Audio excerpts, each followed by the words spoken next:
I think we're live. Is this going? 1 second. Yep, it looks like it just started. Make sure we've got volume, and then I'll get this going. Let me pop out the chat window here. Give me just a second. Refresh a few things. Wait for it to refresh. My computer, this laptop, has been going so slow. Like, I've just been having a ton of problems with it. So probably going to have a night of buffering headaches. I don't know. We'll see. Hopefully not, but let's see. Do we have volume? Yep, there's volume. Okay. Perfect. We've got that going. Let me pull up the chat window. And there we go. Okay, so the first thing that I need to do, this is a palette I've been using for the last several days, and this palette's actually kind of interesting. It's, well, not super interesting. I'm going to make a separate video about this, but I want to show you guys what I used to do for my palette and why this setup, like, I've appreciated this setup. I've known that it was, like, way better than what I used to do, but it was even more obvious this week. So when I started the background on this, I was like, I'm just going to paint a background blue. I'm not even going to, like, I don't need to put out my whole set of colors because I'm only going to paint the background. Doesn't really matter if everything is, you know, I don't need this setup. So I just grabbed my old tin. I used to use pie tins. This one's actually for art, and I wrap it in foil and put the color on it. This is what, here. That's what that looks like right now. But this is, the foil's all stuck to it. It is just such a mess of wasted paint. That's what gets me most about this. So that night when I started painting, I was just too lazy to dig my good palette out. So I was like, oh, I'll just throw the color on here. And it was shocking. And I know this is how it always used to be for me, is how much paint was wasted because of it. Not only do I have extra trash, because now I've got tin foil that I've now, you know, used up, that I wouldn't have excess like that on this. But on this thing, I mean, I ended up grabbing a spare piece of tinfoil because I needed more colors and was still too lazy to get my big one out, or my good palette out. Can't tell you why. Well, I can. I was lazy. And I wasted a lot of paint because of it. So this setup, the palette that I use, it's the New Wave Glass palette, and it's inside one of the, is it Masterson's? The Masterson. Has a blue lid. It's kind of like a big piece of Tupperware that's flat. It fits this palette perfectly. And the thing that's nice, what I do to, so none of this paint, even though it's been sitting in here for days, I just take a paper towel and get it wet and leave that sitting in there, and then I'll throw it out. This way, I don't like, I know a lot of people ask me about the Stay Wet palettes. I don't like them. They kind of get moldy. They smell funky. Not a fan. And I also don't like the texture or consistency that it makes the paint. I don't think it's easy to clean, not like this one. So this one's really cool because all of this stuff is starting to dry. So if I mixed on top of it, I'm going to get chunks of paint coming out. So what I'm going to do is just take a cheapy glass palette thing, or glass scraper, and I'm going to scrape these bits off, and I have a nice clean surface that I can start tonight's Mandarin Gobi on.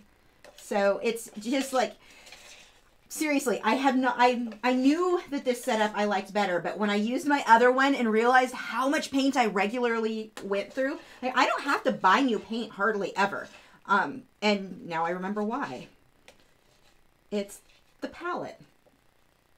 So anyway, that is that guy. I figured I'd wait to clean it to show you guys because it just, I love it. It is so easy to clean off. And then with this thing, there's a ton, I don't know if you can see all the paint on it build up because I'm really bad at cleaning. I just replaced the razor blade. So that will just get thrown out, put a new razor blade on there, and then it'll be back to cleaning everything really nicely. Let's see, Jessie said, how's your Nano Reef? By the way, you're awesome. Thank you. The Nano Reef is great. I've had it for about 5 weeks now. It was already set up when I bought it, but so it was already, you know, semi-established or cycled. I didn't have to go through the cycling process, which made things way easier. It's great. I'm having a hard time. Like, every time I'm late to everything right now, or like everything takes me longer because I'm constantly, I'll be walking from one area of the apartment to another, and it's like, hold on, I have to go look at the tank really quick. Walk back, hold on, gotta go look at the tank really quick. So everything's taking me forever because I spend way too much time in front of it.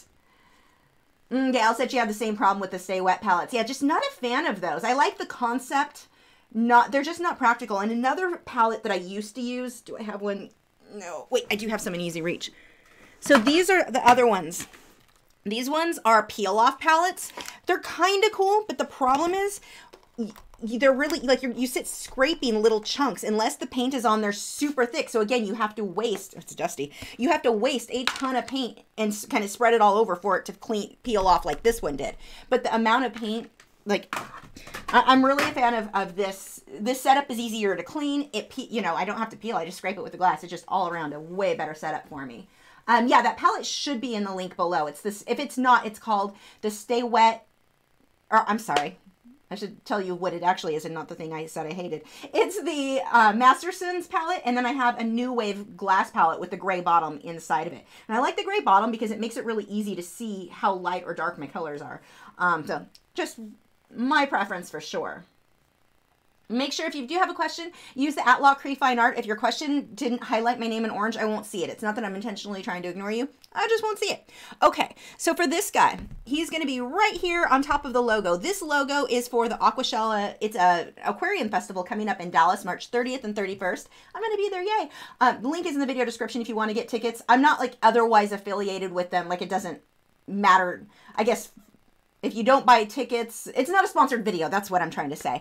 But I am painting this painting for one of the people who's putting it on. These fish here are his clownfish, and then the seahorse, which are kind of off to the side, those are his seahorses. So this one is for him, and then I'll do a second one, a bigger one for the show itself. But that link, if you do want to go to it, come visit with me. Or if you just want to see, there's going to be some really cool things there. Not just, it'll be like, there'll be some reptiles, I know, fresh and saltwater, lots of corals. So yeah, I'm really excited, and other artists there too. So it's just an all-around cool event. But that is what this is for. This is their logo. I know it looks kind of like, if you don't know why I painted this design, that is why. The outside rim and the inner portion here, the circle, is part of the logo itself. So I want to incorporate all of the fish, both fresh and saltwater, will be on this painting, which that I've never done before. Usually it's fresh or salt, not both, but that is what this is going to go. Vanessa, I can't show the whole thing to you, but you can go, if you go to my Instagram, that is linked in the description, you'll see the painting without the seahorse or the fish, but you'll see where I was at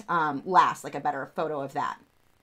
So if I move the cameras, I have to reset everything up, and it's a whole, it's just drama, camera drama. So with this guy, what I'm going to do is just paint him a base, kind of an aqua green teal color. Not because teal's my favorite, just because that's what color will work for him. Is the camera frozen on the painting again? Uh-oh, hold on, let me see. That happened last week, and I had to it is. Crap, I'm glad you told me. Okay, let's see if I can get this working. Be right back.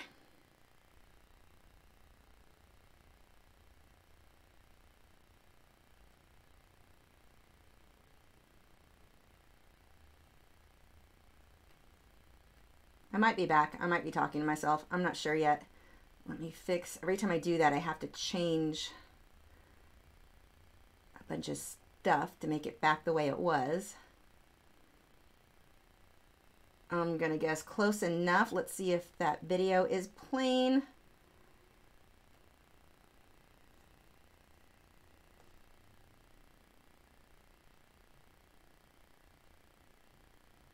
I think we're good. Is it back? Okay, I'll start painting once I can see my hand back on there. There's always a delay. I don't know why it's been doing that. It did this last time I filmed as well. There we go. I think, are we good? Are we back? I think it's time for a new computer, honestly. I just can't afford one right now, so that's gonna have to wait. Okay. Let's see. Hand, are you here? Come on. Yep, we're good. Okay. Sorry about that. I'm afraid we're going to have to deal with this a bit tonight. I don't have an answer for why this has been happening. Yeah. I'm guessing, well, older laptop. It's not that old. It's what, like 3 years old now? 2, 3? I don't know. Okay, so I'm going to start. I want this aqua color, so I'm going to mix phthalo blue and phthalo green. Actually, this is an actual aqua in there, so that can mix in there too. It's very opaque. I already have a bit of white mixed in with it. I mixed this color earlier because I have this wooden heart that is on my door, one of the doors in the apartment, and I decided it was like a Valentine's thing, so I made it teal. So that is why I already had this color mixed in. But it's phthalo blue, phthalo green is going to give me a really nice teal, and then depending on how light or dark I want it, I can add white to it. Okay. Oh, Ian said that happened on a couple of YouTube live recently. Mine are other ones too. Makes me feel a little bit better if it's happening. But see, it's not other ones. I can't say that that's it. I know where it's because of OBS. It's not even YouTube. It's the program that I use for the live stream. That is the program that it's freezing up on. So it's not even just a YouTube thing. So it would make me feel better if I could blame that. It maybe OBS needs an update. I'm really not sure. So yeah, and I apologize. There's nothing I can do about having a bunch of lag right now. I do not know what's been going on. I mean, if that keeps up, all I can think of is turning live stream night into where I can use my other computer and do digital stuff, or, well, even that lags a bit. But, I don't know, critiques or stuff.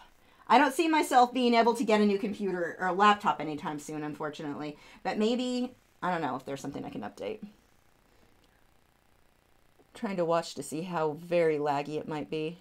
That's the other thing I'm having a hard time with this computer, just the lag in general. The laptop is actually younger than my desktop. It shouldn't be having that many problems, but apparently it's moody.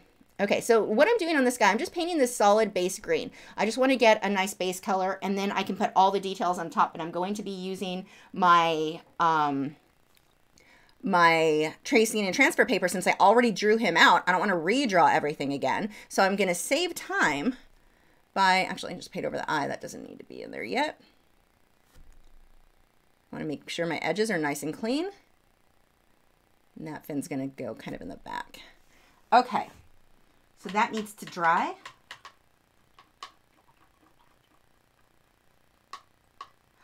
Sue, I am actually not recording this portion of the fish because I've got a lot of fish to paint on this, so it's not a big deal if the whole video doesn't have a whole one. I was going to and then realized my memory card only had an hour. I'm like, yeah, there's not enough time anyway. Well, we'll just keep this one out of the full video. Let's see. Maya said, I know I'm being a pest. No, not at all. But are you going to be recording any airbrush tutorial soon? The lion that I did that's coming up, I need to edit the video tomorrow. On Friday, I'll be editing that video, the lion with the coral and the fish. That one has airbrushing in it, but it's not a full airbrush tutorial, but that one does have airbrushing in it. This one has airbrushing in it. I've got a couple of different acrylic pieces coming up that will. Okay, plug your ears, hair dryer time. Just kidding, it's not plugged in apparently. Okay, let's take care of that really quick. Be right back. Ugh.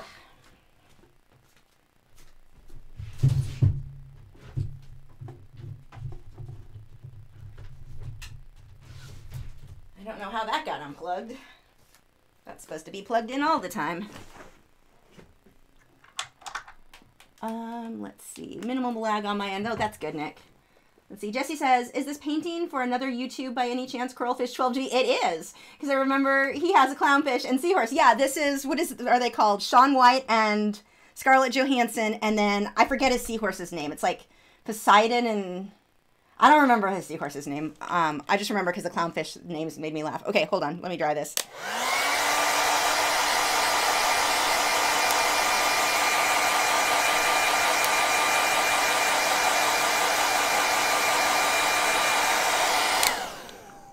But yeah, this painting is going to be his personal painting, and then there's another one for the show, like a bigger version that I'm doing something a similar concept, but it'll be a different shape.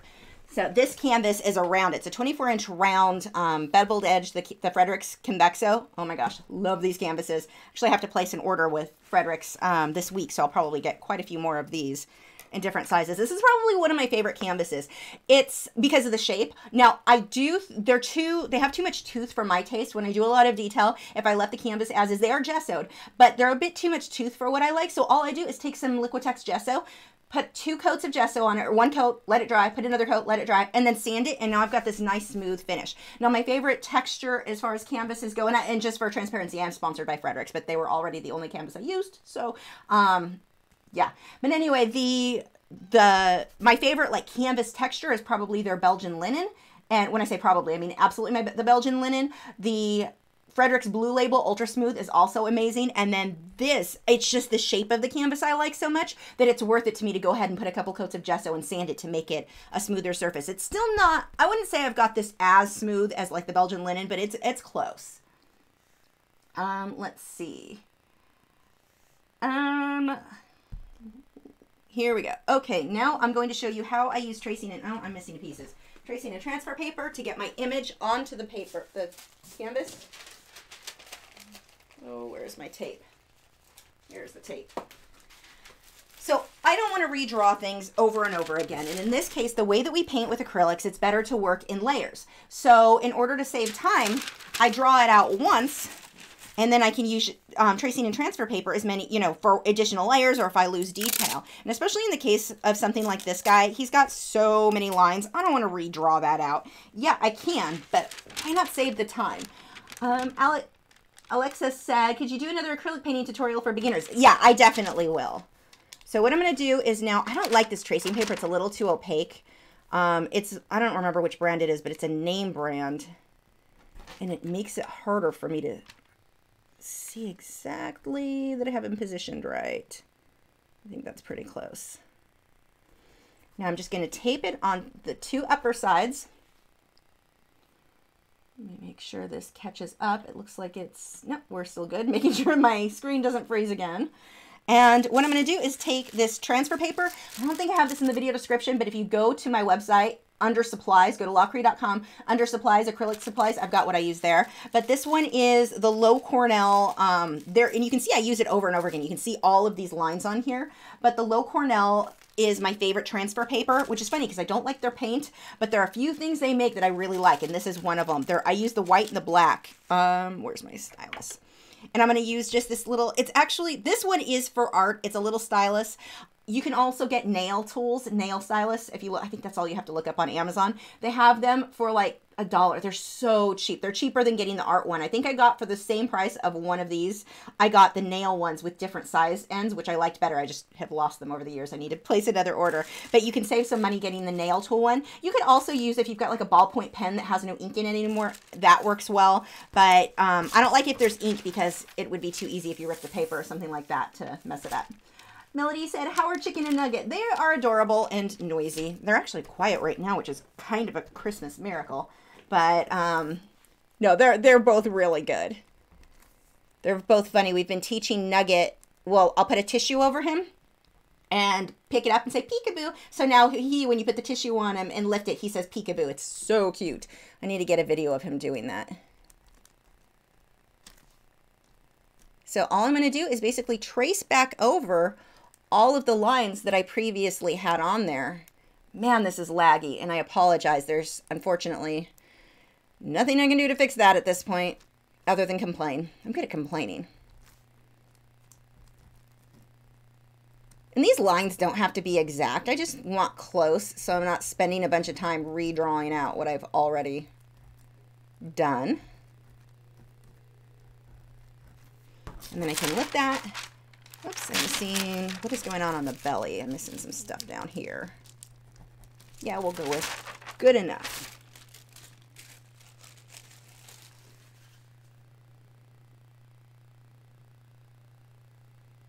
Okay, let's put this to the side. And what I do, whenever I'm working on a piece, I end up with my the transfer paper pieces. They're taped all over the place. If you saw the video I posted on Instagram today, you can see one taped over my drawers that hold all of my art supplies over there. But I'll have pieces of tracing paper projects, especially if it's something that I have a lot of, like fish and stuff. They'll be taped to doors, taped to the wall. I just have them everywhere until I'm done with the project. And then another thing that I'll sometimes do too, or I used to do, I haven't done it lately, but I may start doing it now that I'm doing so many fish. If I draw it out once, why redraw it? Save the tracing paper. If I may want to use that same fish at about that same size, I can use it on another painting. So, you know, little things you can do to save time. Okay, let's go now with, what color do I need? So I'm going to start blocking in a couple of the dark areas, and actually I'll paint white where the red, I'm missing a lot of lines on there. I'm just going to have to freehand approximately where they go. Let's start figuring out where the black, the main blue, and the red on this guy are going to go. And I'm going to use a liner brush for that, using a synthetic hog-haired liner brush. Let's see. Hold on, my husband is texting me. Let me make sure it's not important. Nope. Okay. So, I'm going to start with the blue, and it's actually kind of an ultramarine blue, but I don't have ultramarine out on my palette, and quite frankly, I'm just too lazy to go get it. So I'm just going to take my phthalo blue and mix a bit of purple in it, and now I have ultramarine blue. But what I'm doing is just moving it closer. Ultramarine is closer to purple on the color wheel. So what I want to do is make it closer to purple on the color wheel. So, you know, my phthalo blue is closer to green. So by adding purple, now I've got a nice ultramarine color. See? Perfect. That's a little on the purple side, but good enough. Jesse says, oh, it's Pegasus, Poseidon, and Medusa were the seahorse names. Sienna said, can I please let her know the brand of stylus I use? There's not a brand. I picked it up at like either Hobby Lobby or Michael's. There's no label on it. I've had it for years, so I don't know. But yeah, I don't have a brand name. They're all the same. You do not need a brand name. If you just look up art stylus. Here, let's actually check really quick. I'll look it up for you and be able to tell you if that's what the search term would be on Amazon. On Amazon, let's see. Art stylus. Let's see if that pulls up. Those are not it. Okay, if you look up art stylus on Amazon, for me, like the fourth thing that comes up are nail art dotting tools. Nail art dotting tools. There's a set of 10 for $6.99. That's the one that I would get. I wouldn't get the art one because the art one you're going to pay the same price for one, or you can get these little cheapy, brightly colored ones that work just fine. So I would recommend the one it's listed as 10-piece dotting tool set for nail art, embossing stylus for painting. But that one is what I would recommend. Okay. I'm going to add a little bit more blue, a little bit more white. That is a bit on the purpley side, more so than blue. There we go. Santa said, Senia, sorry, I'm saying your name wrong, said, just curious, what is your husband's name? His name is Matt. Oh, no, that's too dark. I just call him husband.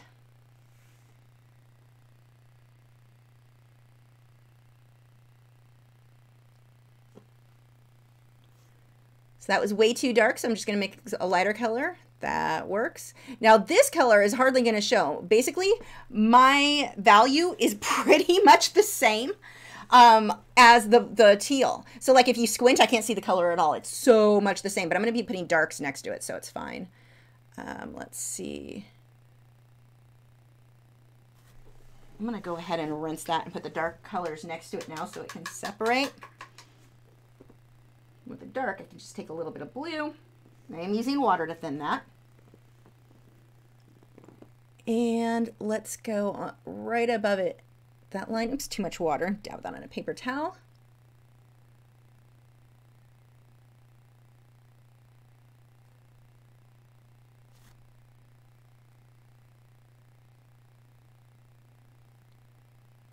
Remember, when you're using any paintbrush, really, the harder you push, the thicker your line will be. Go ahead and get some of the black bits in. I've got it. What happens right now, why do I have white lines on my palette? It's just white paint that got smeared. It just didn't clean off all the way. But when painting these fish, there's so much detail. For me, the thing is just mapping everything out. I can go back through and do all of my shading and all of the detail stuff later. I just want to get a general idea. Where do my lights go? Where do my darks go? Nothing in the beginning layers need to be perfect, which is pretty much going to be the case for me on almost anything I paint. I pretty much generally say that. Let's see, his fin, he's got a dark area. Oh, I've got too much water there. If your paint is running, you have way too much water. I don't want that much. I just want to thin it a bit. There we go. And I want to get another brush to blend. And by putting these darks in here, it's going to make it so the lights stand out a lot better. I'm just going to take a clean dry brush and smudge that out. Oh, he's got a bottom fin here. I didn't really fill in much. We'll just block that a bit.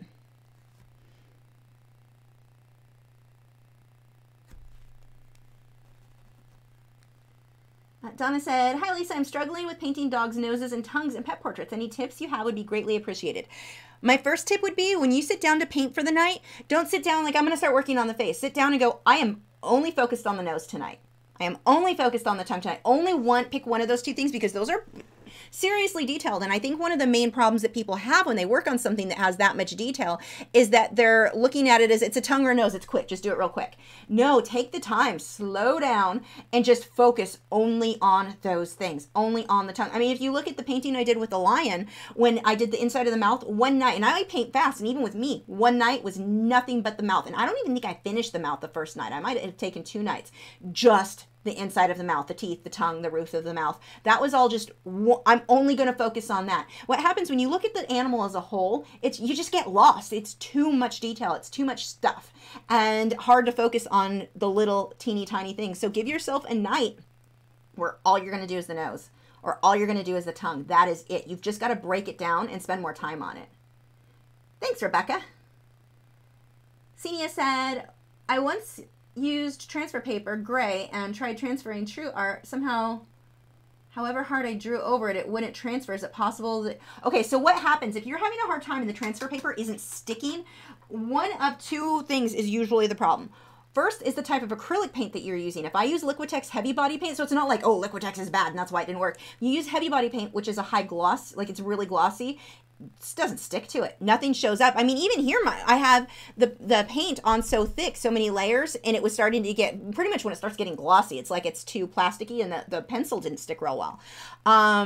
That makes a big difference. One can be your transfer paper because I've tried other brands and it didn't stick well even on this. But if I do low Cornell and I use Liquitex Basics, that combination works really well. And so people ask me all the time, well, why do you use Liquitex? Because it's cheap? Or the Basics, is it because it's cheap? No, I use it because it works with my techniques. It works well for glazing, which is how I mostly paint, and it works well for the tracing and transfer paper method, which I use all the time in the way that I layer. So that's usually the thing, is that the paint was too glossy and it didn't allow the transfer paper to stick. But again, I've used a brand. Who made the other brand? It wasn't Low Cornell. I cannot remember now. Was it Royal Langnickel or one of the, I don't remember who it was. It was one of them they had at Hobby Lobby. I've gotten a few different ones that we tried and they didn't stick to anything. They were so worthless, or at least on painting. Maybe they'd be fine on paper, but on painting, they just weren't a good fit for that. So those are usually the 2 reasons that'll cause it. Maya said, I'm still having a problem with having blobs on the end of my liner brush. It looks fine, but when I touch the canvas, it blobs. So what I do is, and this easel is new, so I've not been doing it on it, but I actually put shelving liner on the base because I still do that a lot. Every time I load the brush, you know, load it, I will usually, when I get over to the canvas, before I hit the canvas, I dab it, get some of that off first. Don't just load the brush. Yeah, it looks fine, but I go over here and it's going to be too much. Dab it first. Get some of that off of there so there's very little before you actually touch the canvas. Elaine said, are you going to be doing more graphite tutorials soon? I'm working on my values. I need to. It's been a while since I did a graphite one, huh? I want to do more water-soluble graphite. I love those. But yeah, I definitely need to. Let's see. Senia said, do you think it doesn't stick so well to gesso tracing from transfer? It should stick fine to gesso. That shouldn't be, because gesso is usually really like grippy. I don't know, stuff sticks to it. It makes it a little bit more toothy, the paper or the canvas. So it should stick to that. I've never had that problem. I've only had a problem when it was either the paint or the type of gesso or type of transfer paper that I used. Okay, now he's got a lot of red, like bright red, around his eye here. So let's go ahead and put white where that, oops, too much water. I keep doing that. Now I can't just put red where the red goes. Some of it I can where the red's kind of dull, but if I want it to be super bright, I've got to put white first. And then when I put the red on top, it's gonna just pop. It'll really stand out nicely. So one of the complaints that I've had people have or say with the Liquitex Basics is that they're too transparent. So when you put, or they're too thin. When you put another layer on, like I want the red to really show up over the blue, it's not going to. I'm going to paint it white first and then the red because it's very, very thin. Now for me, that's good because I do so many layers of glazing and such. So I'm actually really fine with that. But if you're having that trouble, put white, and then you can put whatever color you want over, and it'll really stand out. Like here, that's going to have yellow, and yellow is, again, another color that's super translucent. So we'll put the white in there first. And what I do, I don't necessarily have like this plan of attack. I'm going to do it in this exact order every time. I painted, actually, this Mandarin Gobi, he was on my last painting, and he was on another one I just did in colored pencil. I use this picture a lot. I love this photo. But I do it different every time. Like, it's not a set way. I'm just going to start building and layering until he looks how I want. But I don't really care if everything's exact. Like, you don't have to paint the same way. Just keep painting until it looks good.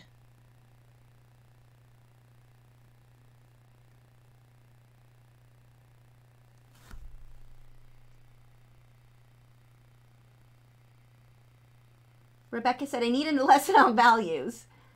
I will try to talk more about that, definitely.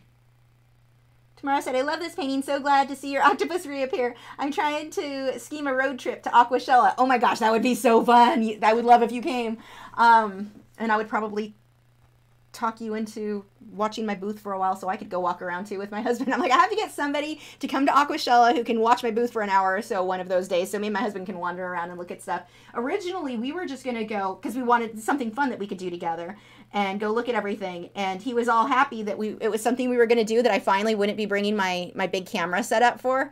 And then that all changed because now I'm actually going to have a booth there. But now I'm like, oh, now we can't walk around together. So I have to find someone who can watch my booth for me for an hour or so during one of the days.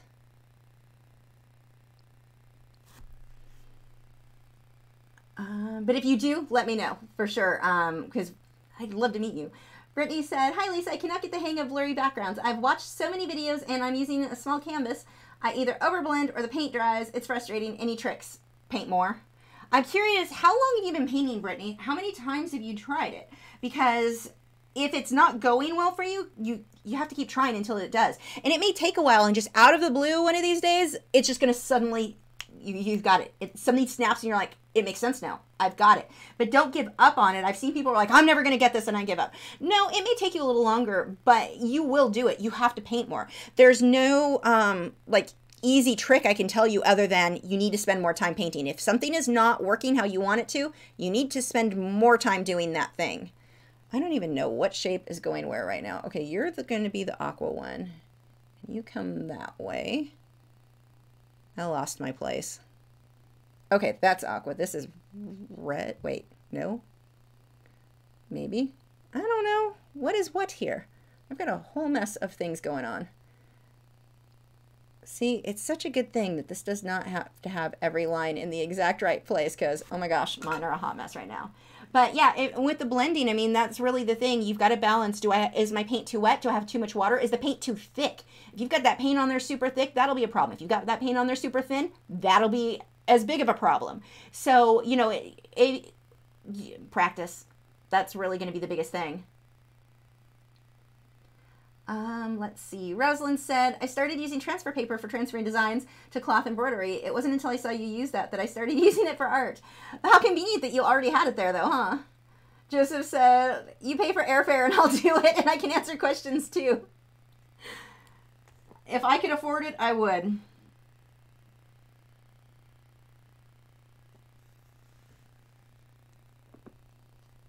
Let's see. Okay, we've got bright red coming through here, so we'll paint that white. Let's see. Shaz said, I will come mind your booth for as long as you want. I just need airfare from Haas. Oh my gosh. Yeah, you guys' airfare is getting more and more expensive by the comments. Okay, this one I know is kind of an aqua color, so I can actually leave that what it is now. And then red goes next to it, so we'll add that. And it's funny, as I'm talking, and then I put red here, and then I'm going to do that. I do that even when you guys aren't here. I'm sitting here going, and now we're going to put a line here. I narrate myself all the time. Let's see. Bailey said, do you have any tips on painting foliage? I've used reference, and I watched so many tutorials, and I just can't get it right. But this is not the answer you want. But okay, part is practice, but part, like, if you're trying to make things super, super realistic, it's done in layers, and you need to work in a small section at a time. If you're like, especially when you're painting, because it's easy to get a brush and be like, I can just stab the paint all over and it doesn't look super realistic. But if you can take time and break it up into a little section at a time. Don't try to paint all the leaves at once with a few brush strokes. Sit there and it's layers. I usually, for me, when I paint foliage, I start from really dark to like almost black and build up to my lighter greens or whatever color goes on top of that. But it's got to be done in layers, and you've got to consider that most of the time, so let's say your trees, there's clumps and clusters within that tree. It's not just a bunch of leaves evenly sprayed throughout everything, or it comes out looking really flat. You want to get all of that detail. Oh wait, you're that color. You want to get all of that detail in there, in all of those clumps and clusters. It's not just detail for the sake of detail. It's the right detail. Where are the shadows within those clumps and clusters? That sort of thing. You really want to watch the small detailed things. Joseph says, fine, I can walk, but I won't be there till next year. But yeah, you really want to break it down, small sections, and really look at the layers. Build from your dark, and for me, if I'm painting, I'll go up to light. Now, if I'm working in color pencils, obviously I'm going to do the opposite. But it's the way that you're going to build it and break it down, just like anything else. Like if I'm working on these guys, I'm not going to work on 3 different fish at the same time. I'm going to pick one at a time. Do that fish, do the next fish. And with trees and such, it's the same thing. Break it down. I'm going to work on this tree or this branch of the tree or this, grouping of leaves. Little things at a time. Don't try to do everything at once. And I know that's a problem that I have when I do landscapes. I'm wanting to do everything at once. Break it down into smaller sections. That should help you. Tamara said, I would love to meet you and watch your booth. I'd be a great salesperson for your art. I'm actually a terrible salesperson because I'm not good at pushing my own stuff. I can sell stuff for other people, not so much on my own.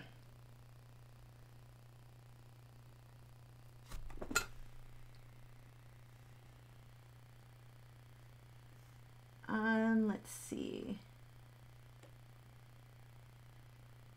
Daniel said, how much time do you spend on a concept for a painting? How much time do you spend on a painting? The concept, it depends. I mean, with this one, George had asked me he wanted the logo, and he had an idea, something with space. I think he was talking about space and planets coming from inside and the fish coming out.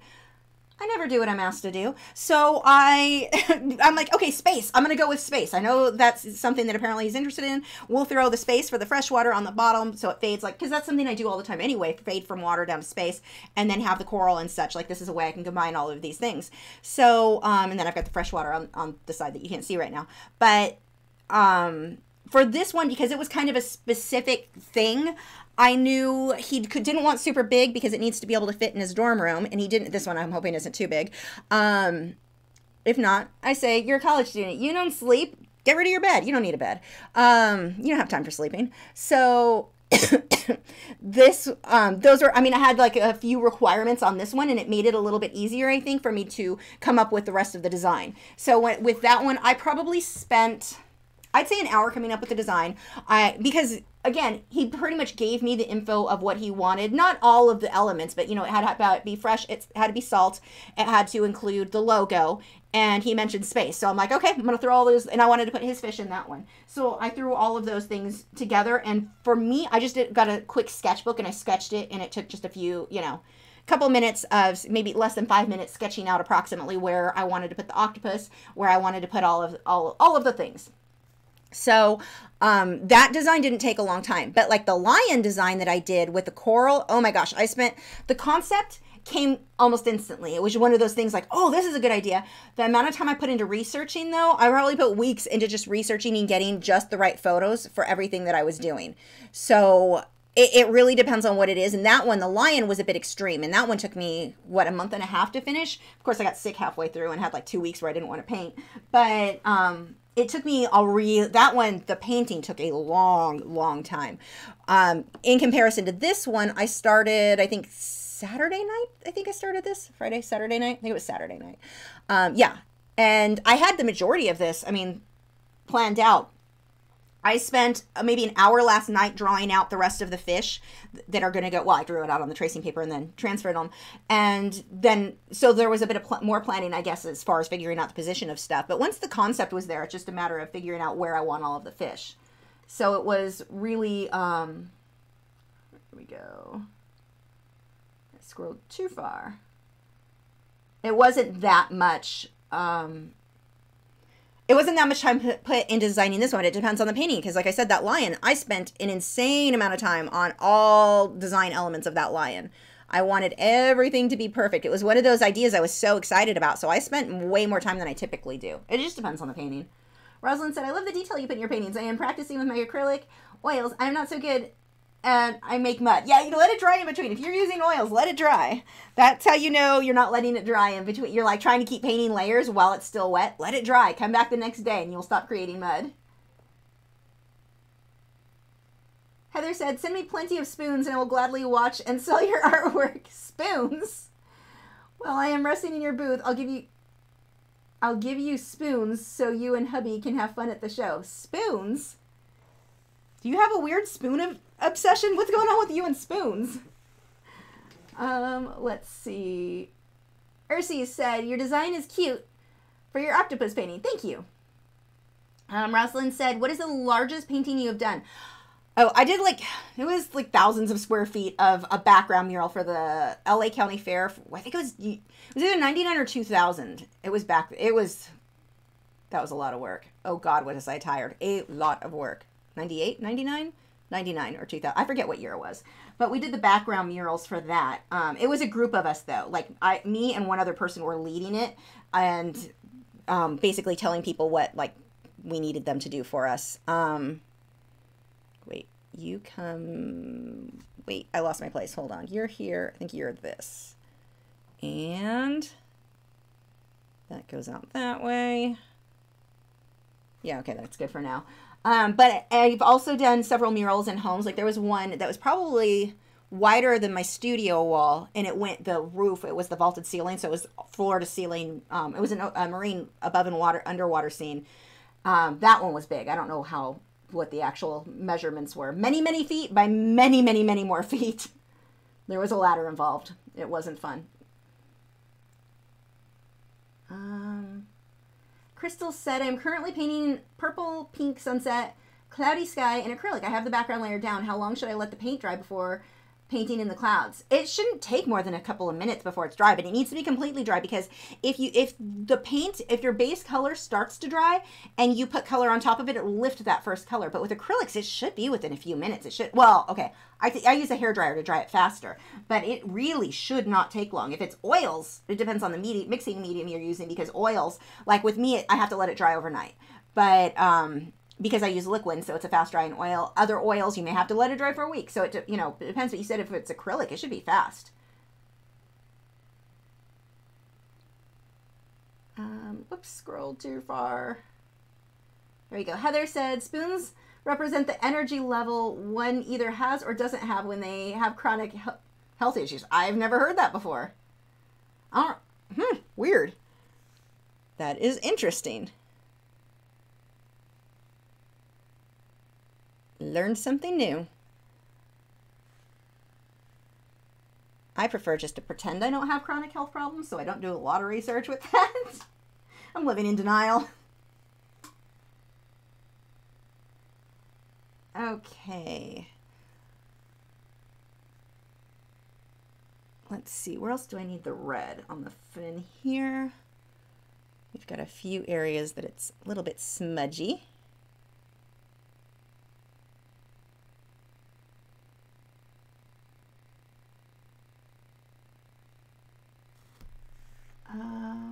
Let's see. Noor Al-Hayed Mohammed says, thank you for, and I apologize, I probably just butchered your name. Thank you for all of the videos you make and tips you give us. You've been an inspiration for me, and I love how you approach art. Oh, thank you. I'm glad to hear that. Rosalind said, have you ever had to sleep away from No, I should read that in English now. Have you ever had to step away from a painting or drawing and go back later with fresh eyes? Oh my gosh, all the time. Actually, going back to that lion one, that one was really, I had to step away a lot because I was painting, and you can, I don't know if you can see, my face is like right up against the canvas.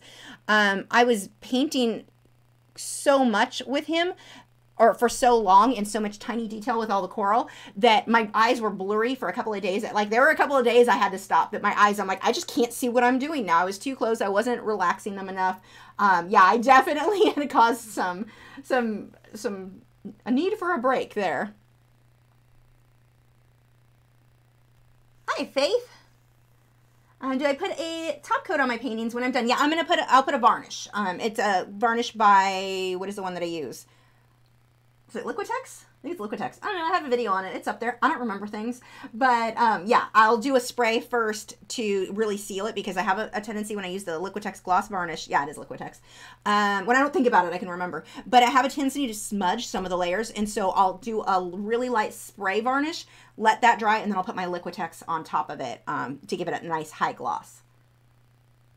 Sarah says, with my current piece, I am being reminded of the benefits of using complementary colors when making skin. If I just put straight blue or red down, it's too intense. Absolutely. Tone those down. Gina said, you are the art hero I needed to understand how to apply color in my art. Do you ever decide, did you ever decide on a colored pencil paper in place of the Fabriano? Art just doesn't seem to take many layers. No, I think I like the Arches slightly better than the Fabriano, but like, I just did a piece with Fabriano, and one of the things I like, while it didn't take as many layers, now I don't like it for water media at all, which is hilarious considering, or ridiculous I should say, considering it's a watercolor paper, but I just did a colored pencil with just polychromos with that one, and it was amazing to me how quickly the color saturation got really, really dark without needing a lot of layers. So part of me is like, oh, I kind of do like the Fabriano, I just have to adjust my technique with it, but I also really like the Canson Me-Tens. You can get a lot of layers on there, and it's got just a bit more tooth, so the layers, like more pigment comes off the pencil onto the paper. So I felt like it was a pretty fast way to go too. So the Canson Me-Tens I really like.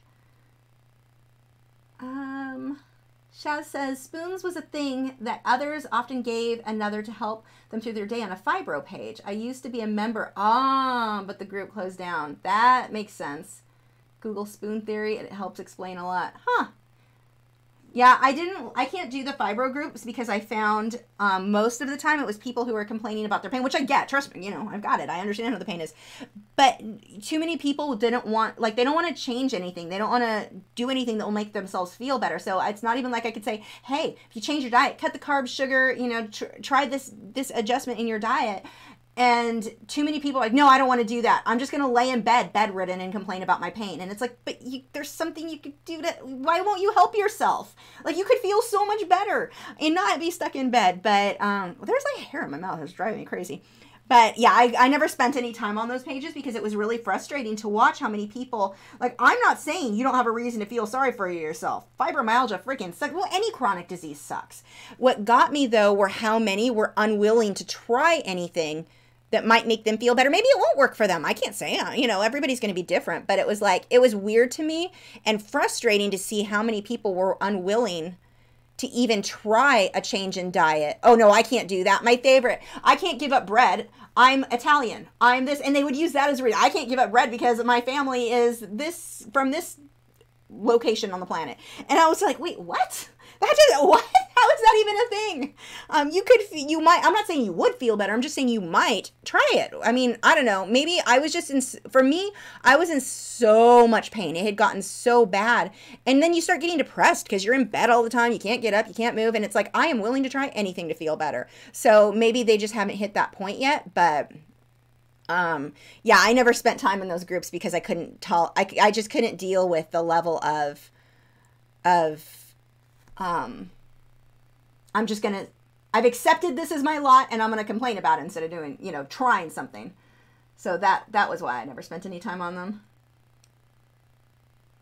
Tamara, oh my gosh, you're funny. Let's see. Rosalind said, I'm working on a scar. Oh, your phone, I think, corrected that, a Scarlet Macaw, and I have to leave it alone for a while because it was frustrating me to no end. Yeah, step away. Give yourself a day, maybe 2 days sometimes. I don't like to give it longer because I have a tendency, if I wait too long, I don't want to get back to it. When I take too long of a break, like let's say I took 3 days off, I don't want to go paint anymore. I'm like, I'm over it. I want to do it. So don't give yourself too long of a break. Sarah Edmond said, do you only use water with acrylics or do you use a medium? I work mainly in oils, so I don't know much about acrylics. Primarily I use water, but I do occasionally for certain glazes, I may do a glazing medium. If I want my glaze the paint to refract the light better, then the glazing medium is great because it makes the paint a little, it's almost like it's thicker. It separates each layer a little bit. Just, I don't know. It's hard to explain the way the light refracts it through, and you don't really see it, you see it in person. You don't see it in photographs. But like when I did the grapes, I'm going to use a glazing medium then. When I'm trying to create this like luminance, whatever. I'm mixing up the pencil with the word. But I'm trying to, luminescence? I don't know what word I'm trying to say. But when I'm making it glow. I want to get where that light's bouncing around. Then I like to use the glazing medium. But on a lot of stuff like this, I just use water. Robin said, what kind of light do you use when you paint? I have a hard time painting at night because of all the various put too much glare on my paint and I can't see it. So I use, I think it's listed in the video description. It's a light that clamps onto my easel. It's above it. So it's coming at like a 45-degree angle. You don't want a light from back here because it hits here and you're going to get that glare. So the light comes this way. Now, the downside is like, depending on where I'm positioned, there is going to be glare. But at a 45-degree angle, that really is going to cut it down. So it's coming, you know, if this is my painting, I want my light coming from like over here. I don't want it coming straight at it because if it is, then that's the straight at it. When it comes straight, this whole thing is just a solid glary mess. If I come at an angle, usually here, I'll get a bit of glare up at the top, but not as bad around. So I can kind of move it around to avoid the glare. Let's see. Heather said, the theory goes for anyone with chronic health issues. I only go into your group and another Facebook group for the same reasons. You talk about not being in them. Yeah. Faith said, may I ask what camera do you use? What medium have you learned first, pencils or acrylics? Probably pencils. I think I started with graphite pencils when I was a kid. And then I moved into, I did some colored pencil, but acrylic was really my first super serious medium. The camera is a Canon something or another that I can never remember the name of. It may or may not be listed in that's actually not what I'm using right now. If you look at my normal video, it should have been listed in the video of the Pelican would have been the last one. If you go to youtube.com/Lachri, the Pelican, I think I have in the video description listed the camera that I record normally, but the cameras you're seeing today are just the, I don't know, LG something that are not good enough anymore and I need to upgrade. But yeah, I'm not helpful at all. These cameras today are in the description, I believe, though. Donna said, completely concur. I too get frustrated with the people who don't want to try something and prefer to complain. The pain and suffering are real. I empathize, but there's always a choice. Yeah. And I think what happens too, and so part of me is like, I get it. You get to a point where you've been in pain for so long and there've been so many times that they're like, the doctors usually try this medication, try this, and nothing works, especially with fibromyalgia. So you get to a point where you're just like, nothing's going to work. I'm not even trying anything. And then you think of, all I love are Twinkies and now I have to give up Twinkies. I'm not giving up the last thing I love. Yeah, but that might be the thing. That might be the very thing that makes it feel better. So, I mean, I go back and forth. Like, I feel sorry for them. I understand what it's like to be at that state of mind, but I also am like, try it. Just try it. If it doesn't work, you can go back to your Twinkies. I say Twinkies because I love sugar and I love carbs, but I can't eat. Well, they're not gluten-free anyway, so I couldn't have it regardless. But I used to love like cakes and breads and ice cream and all of these things, and when I gave them up, I sure felt better. Let's see. Faith says, whenever I use acrylics, I always put a tiny bit of water directly on the paint. Does that necessary or need to just that the paint? Yeah, whatever you need to do to make the paint the consistency that you want. So I'm making mine, let's get some of this red in here. I'm making mine thinner just with a little bit of water. Now, sometimes paint, like the orange, I don't always have to thin out because that orange is super thin all the time anyway. So I can get away with not on that color, but almost every other color I'm going to thin with water. See how that red is, actually I'm going to get some orange in there too. Super stands out. Let's see. Gina said, thank you for your answer on the colored pencil paper. Can't send me 10s. Is that the board or just the pastel paper itself? I've used both. I really like the board because it's just nice to have a board that is, you don't have to tape it to anything. It's wonderful to work on, but I like the board. But I've used the paper itself and I use the smooth side. Rosalyn, whoops, that scrolled too much. Rosalyn said, thank you. I love your advice. You seem to hit on a subject I always had questions and no one to ask. I'm glad I could help. Joseph said, Twinkies are no longer the same. Don't you ruin my fond memories of Twinkies, sir. Don't ruin it for me. Samson says, I cut the dairy grains and sugar and don't forget preservatives and artificial flavors and colors. 80 to 90% pain reduction within a week. Awesome results. Yeah, see, it's encouraging to hear that from other people too, because that happened. That's basically what mine was. As soon as I cut all of these really oops, I got a hair on there. When I cut all of that crap out of my diet, I felt so much better. And it's funny because maybe 3 weeks ago, my husband went out and I went out to dinner and we were both decided we were going to cheat and have mashed potatoes. Oh, were they good. I was in pain for like a week after. It actually took a long time for that one. I've cheated here and there with carbs. Like on Christmas, I get mashed potatoes too. I need some more yellow. I need to brighten this up a bit. But I did not have pain like I did that day. And my husband was the same way. Both of us were like, oh my God. And he doesn't have fibromyalgia or anything. He just doesn't typically eat carbs. And so when he did, he felt like crap too. Like that hit us hard. I'm like, okay, not worth it. I'll be good. Just get green beans next time. Jason, I think a lot of times people can start to identify with the problem if they think about it too much. It's like not wanting to leave the lifeboat because all your friends are in it. Yeah, and I think that's the case too. I have a friend, one of my best friends has borderline personality disorder, and she was in groups. She had to leave because she said it basically was everyone was feeding the negative side of it and making each other worse. Like just because of the way that they were viewing things. It wasn't like they weren't encouraging or really helping. They were more like, let's talk about suicide and how we all want to commit it. And it was like, that's not helping. That's not the way to go. I mean, those are emotions that somebody who suffers with that is going to have to deal with. But to be in a group where everyone's almost encouraging each other to feel that way, that's kind of terrifying. Oh, that's way too dark. So yeah, for the same reason she couldn't stay in those groups. Which sucked because it's like you would think having others to talk to that were going through the same thing as you could help. But it's like if you focus on the wrong thing, you could definitely make that worse. Dominique says, I could not live without mashed potatoes. You know, I thought so too. You get used to it. I want to say unfortunately, but I guess it's a good thing that you do get used to it if you ever had to give it up. But, oh, I do miss them. I do not miss the pain, though. It was a good reminder for me of how badly, like, the pain, because I forget. I don't know why I don't have water in here. I've been eating like this for years. And so I forget how bad the pain was sometimes, like, until you're reminded with something like that. It's easy to go, oh, the fibro wasn't that bad. It was okay. I can go ahead and eat it what I want. And then you have that kind of a reminder. And it's like, whoa, okay, nope, not doing that again well, I'm sure I'll cheat eventually when I forget how bad the pain was. Maybe once a year. I'll go back to just on Christmas having my mashed potatoes. Christmas and my birthday were my normal people would be like, I want to have cake. I'm cheating with cake. Me, no, I'm cheating with mashed potatoes. That's my favorite. Let's see.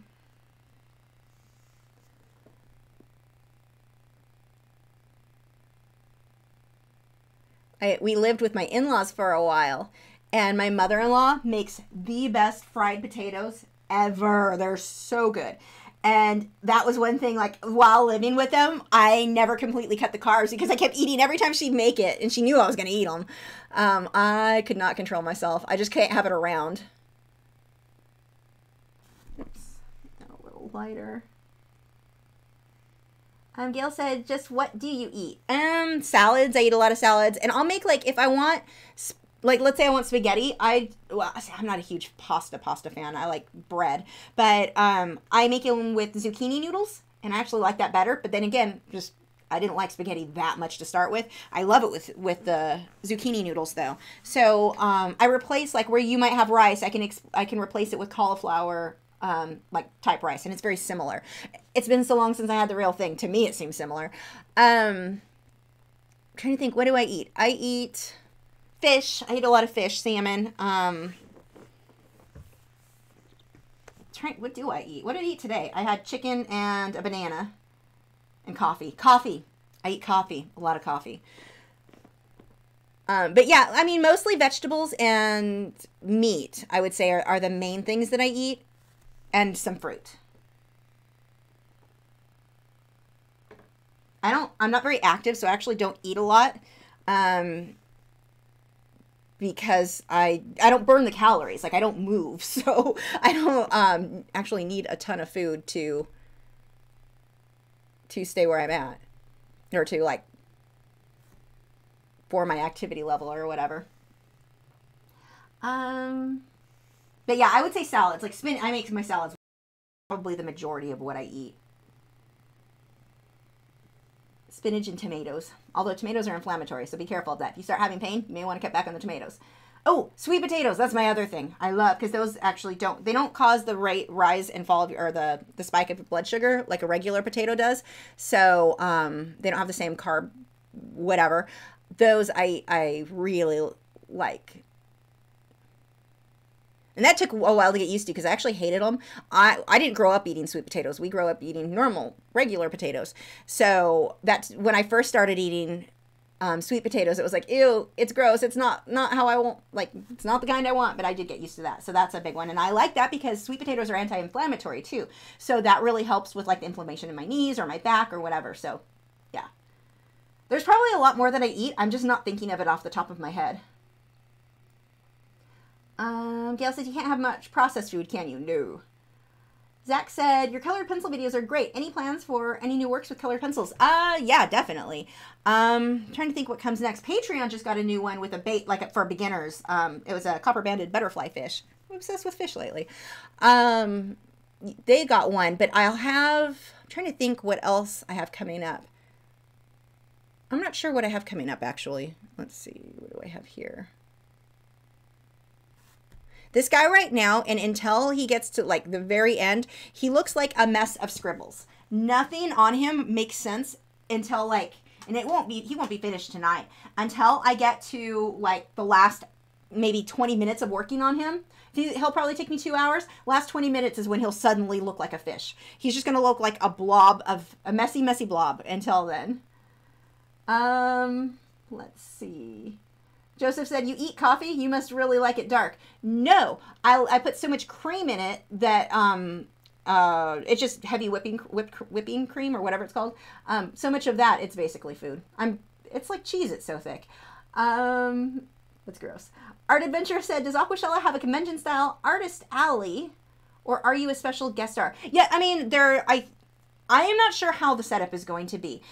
I'm not a special guest star. I have an actual, like, vendor type booth there. And that's what the other artists will have too. I don't know if they're putting all the artists together or if we'll be spread out. I have no idea. But I know you can look at, if you go to his, I should have put it in the description. It's Coralfish 12G. If you look that up, he had a video. It was like The Truth about Aquashella or something like that. It was some kind of funny name. But he made a video on the first one. This is, I think, the second one they've done. The first one they did was up in Chicago. So you can kind of get an idea of what it's going to be like. Rosalind said, have you done any videos on mounting a piece of art on backer board and mount? I have not, because I don't really like doing it. I'd rather buy it pre-mounted. And I mean, I've done it, but I definitely prefer to buy pre-mounted, so I don't have many options to really record myself doing it. Zach said, since you said you're big in fish right now, you should look into some trout species. They're beautiful and make beautiful pieces. Yeah, I've seen some where people were just gorgeous. I'm more myself obsessed with saltwater. Saltwater and goldfish are like my two favorite things. Goldfish aren't saltwater, but there will be a couple of those on here. But I've definitely always been more interested in painting, but a trout would be kind of fun to paint because I've seen some gorgeous ones. Okay. Pay attention. Get the painting done. We've got some darker colors coming through here with the greens. I need some more water. Now, you probably can't see it because it looks too smooth on this. It's really pixely. But if you get to where you're getting the bumpy areas of the canvas showing through, that's a pretty good indication that you need more paint or more water. And in my case, it was more water on my brush. my paint was too dry, so I was getting that dry brush, that bumpy look, and I don't want that. Michelle said, I just watched your colored pencil fish today, and he's so cute. Thanks. He was fun to paint. Let's see. Okay, so we've got this dark area back here. And I don't care if everything is perfectly blended yet. I'm going to put so many layers that there's nothing that you really need to stress out about. Like if you're painting something and you get these ugly layers, just an ugly layer. It'll get there. I used to worry about making every single thing super smooth. So like the brush strokes that I just did still kind of show. And if I went back like 10 years, I would have sat there trying to blend everything. I used my mop brush on everything. And I've realized over the years, you just don't need that level of smoothness. It almost looks better and more detailed if you let your brush strokes show.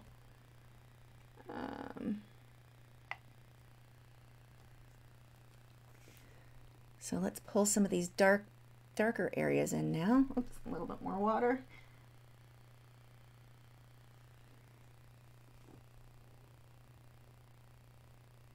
So what's happening is I'm starting to build up. Like this is one of those things that it's just like this messy puzzle.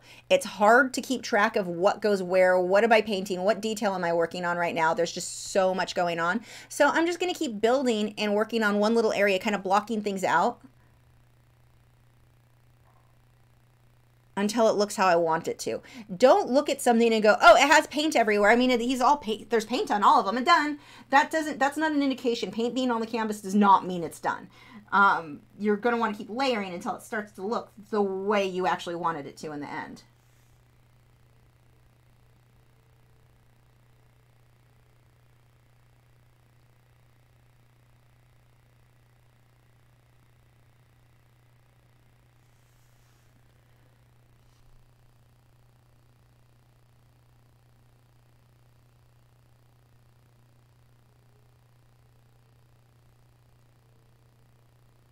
Now this is going to be, there's a thin, so a transparent layer that'll go over some of this, but I'm going to go ahead and paint it dark now, and then I'll use transparent mixing white over where the fin goes, and it'll help that area to look, goes here. It'll help it to look like it's a transparent fin. Michelle said, did I hear there's a zebra painting coming in the future? There is. That's what I'm going to be working on after this. It's a zebra and bees and some other stuff, and he's going to, it's a similar concept to what the lion was, but a little bit more simple. Like, it's not going to be as well, it won't really be colorful at all. But yes, I'm super excited to start that one, and that one will be in acrylics.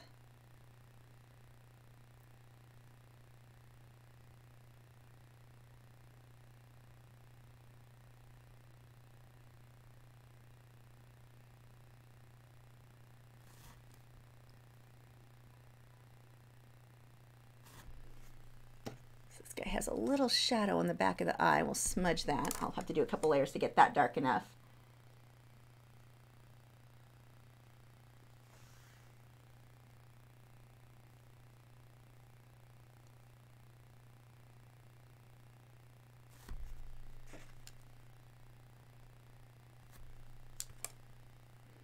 You know, right now too, these colors are a little bit, I don't know, they're very ugly because there's no shading yet. That's coming for sure.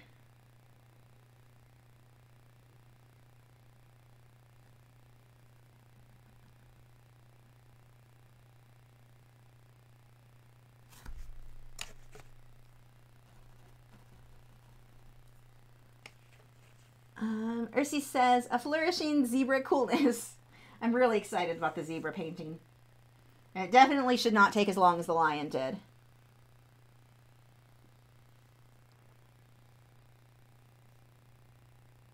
Okay, I lost my water. I need to, is it in here? I need water.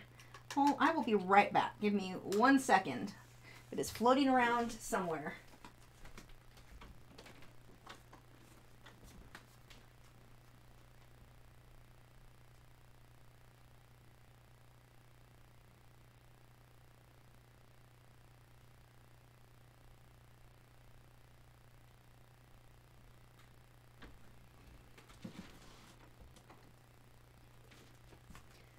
Much better.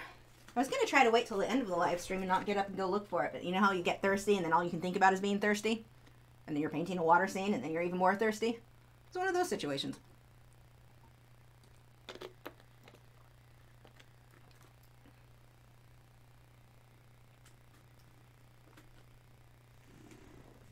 Okay. Let's see. This needs to be way brighter. I don't know what is going on here. That is not working out for me. There we go.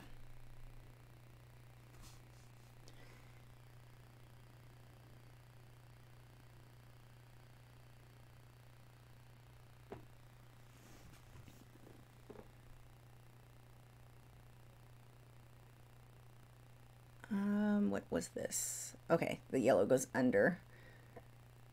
I've lost part of my blue line.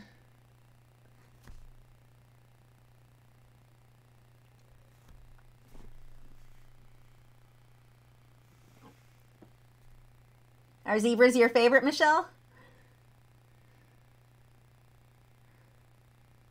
I'm trying to think of similar concepts to do with giraffes too. I've got a few ideas.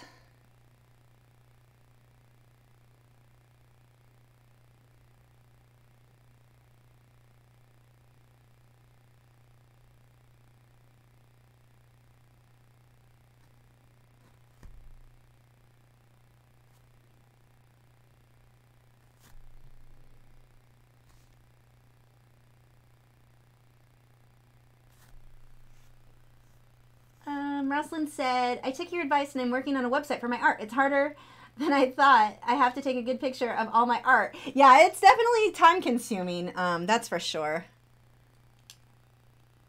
Let's see if I can get this color. It's really blown out. I guess it's okay.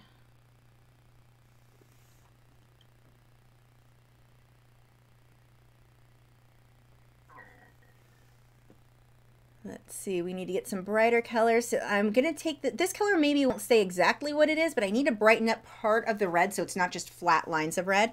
So we'll add this light color first, and then parts of it will come back through and define a bit better.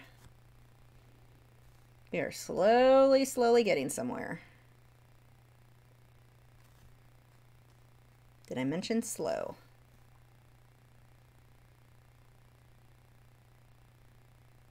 So this, okay, I'm missing detail. That actually goes up. Let's work around the shading on the eye there. Heather said, I cannot wait to see this one done since I'm also loving you work on the round canvases. I'm also looking forward to the zebra and giraffe. Yeah, and I can't decide what I want to do for size-wise on the zebra. If I want to go with a round or if I want, because it'll just be his neck and head. I don't know if I, at least for this one, want to go with a round like this or a rectangle. I'm back and forth on what I think is probably going to be a rectangle. I'll have to do some Photoshop to figure out what will actually look better. Let's see. Oh, I actually need this color for a bit in here. So this color is definitely too bright, too like just kind of cream yellow, and I'll end up putting orange on top of it when it dries so it really stands out.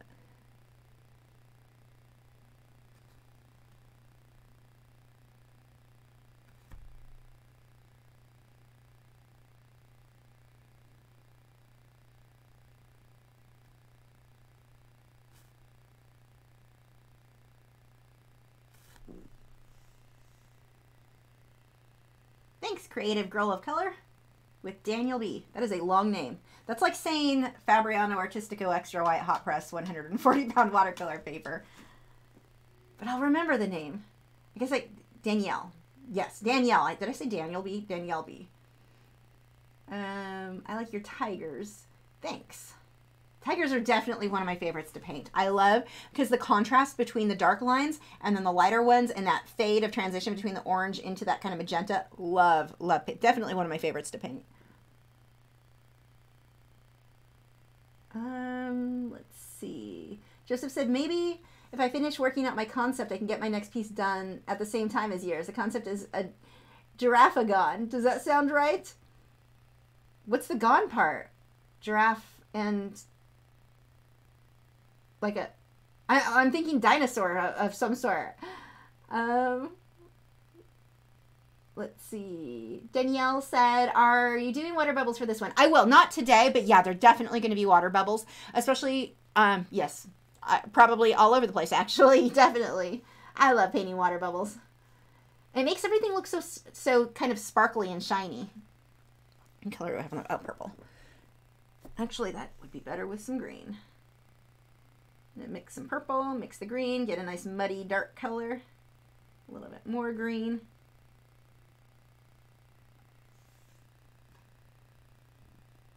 Oh, giraffe and dragon. Oh, that didn't even hit, like, my brain was not picking up on that. That would be cool. My friend had a good idea. She's got an Iberian hound, and it's a type of sight hound. They kind of look like, well, hers is a wire hair, so he kind of looks like a goat. I always call him the goat dog. It's really cute. But anyway, she thought that I should do a painting where I turn him into a dragon. Like, that actually would be really cute because he's so fuzzy. I think he'd end up just looking like, pretty much like the dog from the Neverending Story. Like, similar to that is probably where I would end up going with it. I tried watching that movie because it was on Amazon Prime, whatever, their show thing. I remember loving that movie so much as a kid. Like, that is all I ever wanted to watch over and over and over again. Like, I couldn't get enough of it. And I, of course, haven't watched it in years. And I tried to watch it a few years ago. I was like, wow, the acting is painful. You know, as a kid, you don't notice that. It was just fun. It wasn't as good as I remembered it being, that's for sure.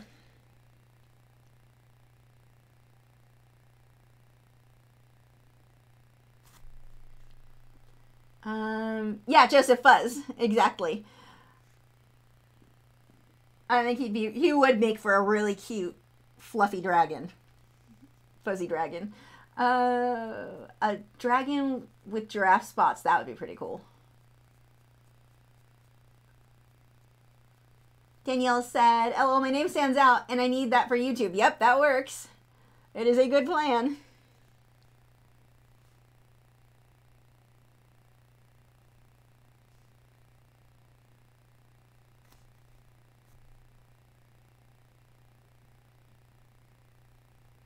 So I'm letting my brush strokes show for this area because the fins are a bit rigid there. And that'll actually fade up into blue.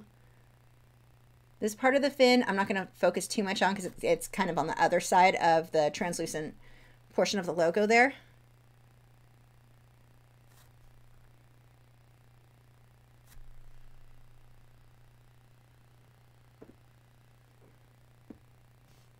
I've got a bit of shading. This shadow will actually work on the inside of part of the red. I'm just going to kind of dot portions of this.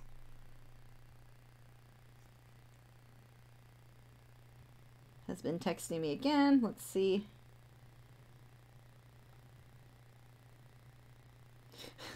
He's texting me. He's at work right now, and he's texting me pictures of a corgi.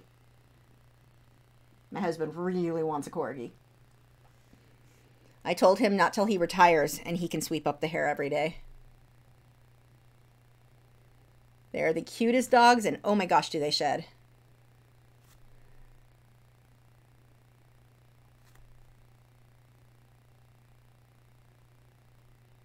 I would say he could get one if I knew he would sweep every day, but I know he won't. There's no way.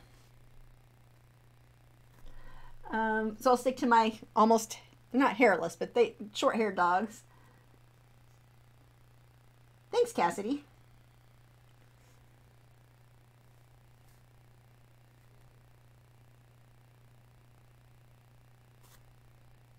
So as I start getting a lot of these darker colors in, it's going to separate things and make him look a lot better.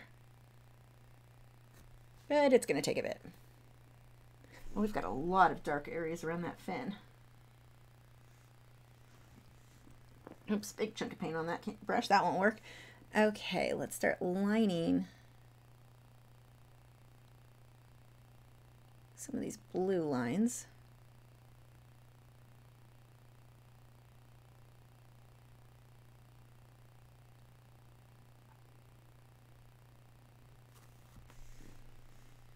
One of the things that's kind of fun about painting stuff like this, you don't really have to worry much about blending and getting things to transition quite right. Art of Raven D said, maybe convince your husband to get a Boston Terrier. I don't want a Boston Terrier. I don't actually like small dogs. Like, small dogs are not my favorite kind of dogs. I have small dogs. I love my dogs. I have Italian Greyhounds, but I definitely prefer big dogs. So no more small dogs after these two. They're adorable, but like, for many reasons, but one of the big ones too that bothers me is no one seems to understand what a leash law is, and I am so sick of people's dogs running up and scaring the crap out of mine, and one of mine does have dog aggression issues, so if a dog runs up to her and seems at all aggressive, she's going to snap at them. The problem is my dog's on a leash, but if my dog snaps at your dog probably, rightfully so, will snap back. My dog is going to lose that fight. Your dog should be on a leash. I shouldn't have to worry about keeping my dog away from, like, well, I do keep my dog away from yours. I shouldn't have to worry about you keeping your dog away from mine. So I'm definitely looking forward to having large dogs where I don't stress so much about, every time I walk them, like, oh my gosh, is this the day somebody's dog is going to kill my dog? So yeah, no, that, and of course the potty, having to go to the bathroom non-stop. So yeah, no little dogs for me, or no more little dogs, I should say. Danielle said, I was just watching your water bubble video today because I'm water bubble handicapped. I don't understand it. I can do almost everything except that. Did you do the ones from the video I did? Because that should make it, that's like a really easy way to do bubbles. I bet you could do that one. And it's super, like, it's not, there are more advanced bubbles, but those ones are super simple and are, like, pretty easy to do. Robin says, Great Pyrenees are the best. I can't argue that. I love Great Pyrenees. I just like big dogs, but, oh yeah, Great Pyrenees are an amazing breed. My next dog will likely be, because Jessie is 13 and a half. We almost lost her in December. But she's doing good now. She's on steroids, so she has to be on that probably the rest of her life. But, I mean, she is getting older. And Echo is 12. We found out we just had a tumor removed off her, and it's a bad, I guess, kind of cancer. So we don't know how long. I mean, right now she's healthy and happy, but we're just, it sounds sad to talk about, like, your future dogs. But this is how I keep myself sane. When the thought of losing one. My next dog, whichever... will be, we're looking at adopting a greyhound, a big greyhound for our next dog. And then we also eventually want a Ridgeback, a Rhodesian Ridgeback, but I really don't want one of those while I live in the apartment. We can have them here, and we've got a huge, like, area for dogs, this really amazing area. But I'm really thinking a destructive puppy in an apartment would be kind of hard to deal with. So those are our two breeds. Or the other option would be a Ridgeback and an Iberian Hound, a smooth Iberian Hound. Those are all my dream breeds.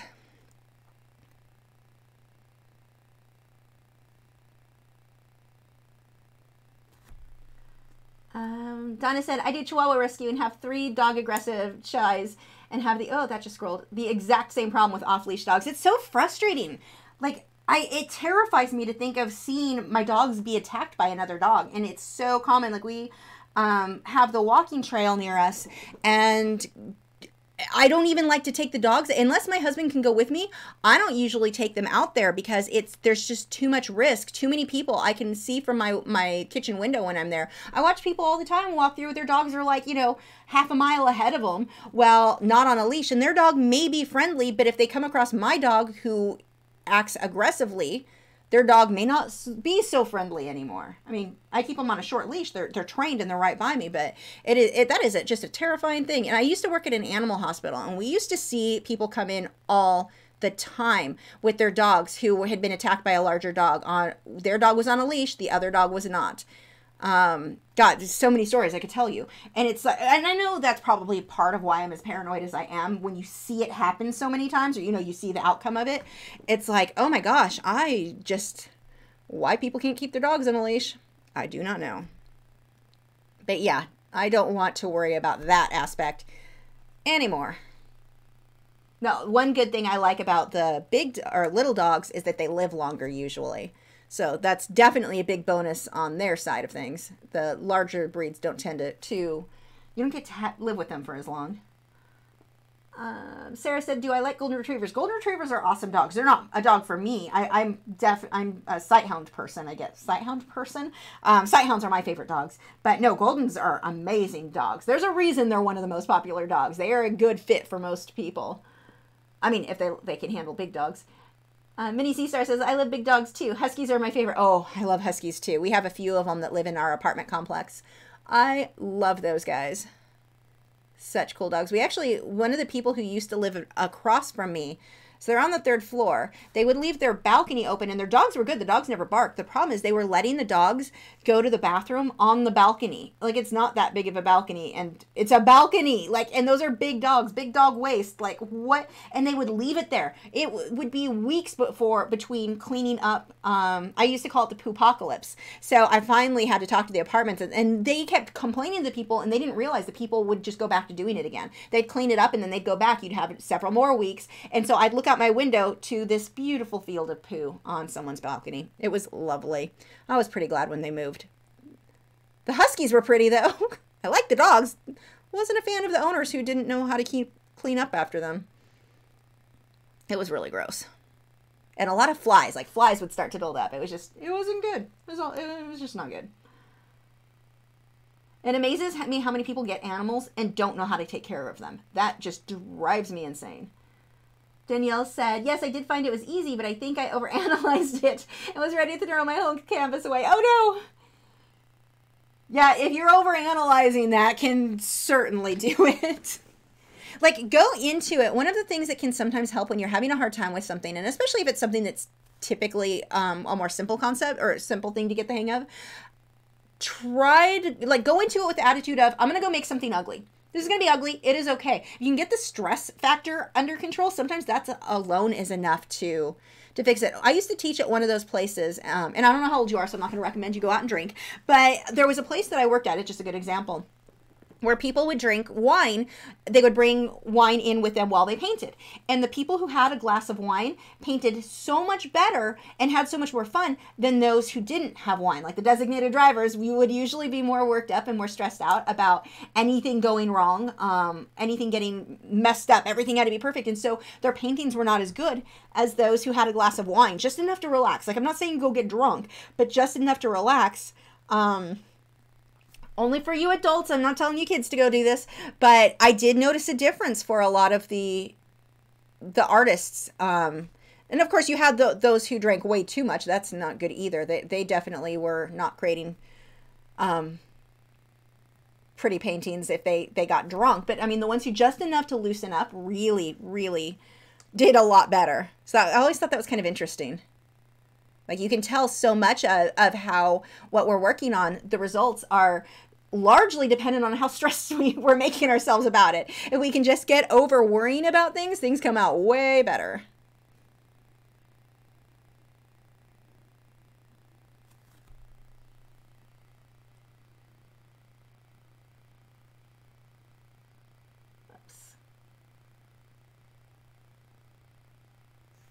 Crystal said, I can relate. My neighbor who used to live next to me would leave their poop bags next to my garage. I tried to complain to management to no avail. Thank God they moved out. It's so frustrating when you get a neighbor like that. Luckily, the apartments here are really good about staying on top of stuff. They didn't realize that people were continuously letting the problem come back. They thought, okay, we told them to knock it off, and so they won't do it again. They didn't know that every time they called, they would just clean it that day, and then the cycle would start over. So I'd have to call regular, like, it's doing it again. So finally I went in one day, I'm like, should I just stop? Do you want me to just stop telling you when this is happening? And they were like, what? No, they had no idea that it was continuing. So yeah, that is unfortunate when people do that stuff. Tiffany said, would you ever do a painting or drawing with a hedgehog in it? I love hedgehogs, but I know they're quite small. You know, yeah, maybe, especially if it were something where I was combining the hedgehog with another, you know, where I'm mixing things. I could see myself painting one of those guys. JPC13 Art said, my goal for this year is to grow my Instagram following. Other than posting frequently, what are some other ways I can start growing? Posting frequently, your hashtags are a big deal. What are you using? I'm trying to think, like, I mean, and you've got to watch the hashtag, because, like, I'll use hashtag painting, hashtag acrylic painting. No one finds me for that because it's too saturated. There are too many posts using that, and so you just get lost in the crowd. If you can find something that's a bit more refined, that doesn't have a million posts to that hashtag. So maybe it's wildlife painting, maybe I mean, can you think of a way to come up with hashtags that better fit or still fit, but, and I'm not saying don't use hashtag acrylic painting. I'm saying that's not the way most people are going to find me. I want to use hashtags, ideally make sure at least a few fit in there that are being used less often, that are more specific, that people are using. That's a really good way to go. But yeah, posting regularly, I'd say twice a day if you can. I'm trying to think what else. I mean, you don't want to post too often, because Instagram is definitely, what color do I need in here? They are doing the same thing with Facebook, where they're reducing the amount of people or who sees your content. So posting too often, it's not going to be seen, and that can get annoying anyway, but you know, a couple of times a day. Oh, Instagram stories is apparently a really good way to go too now. So that's, and make sure you're using hashtags on your Instagram stories. So like when I keep posting photos or video clips of my fish tank that has no fish, so I should stop calling it a fish tank right now. They're coming, a couple weeks. But if I post them and I'll write in there hashtag Nano Reef, and I usually put it at the bottom so you can't really see it, but it still comes up on if somebody's following the Nano, hashtag Nano Reef. That's still going to show. So Instagram stories would definitely be a good way to go.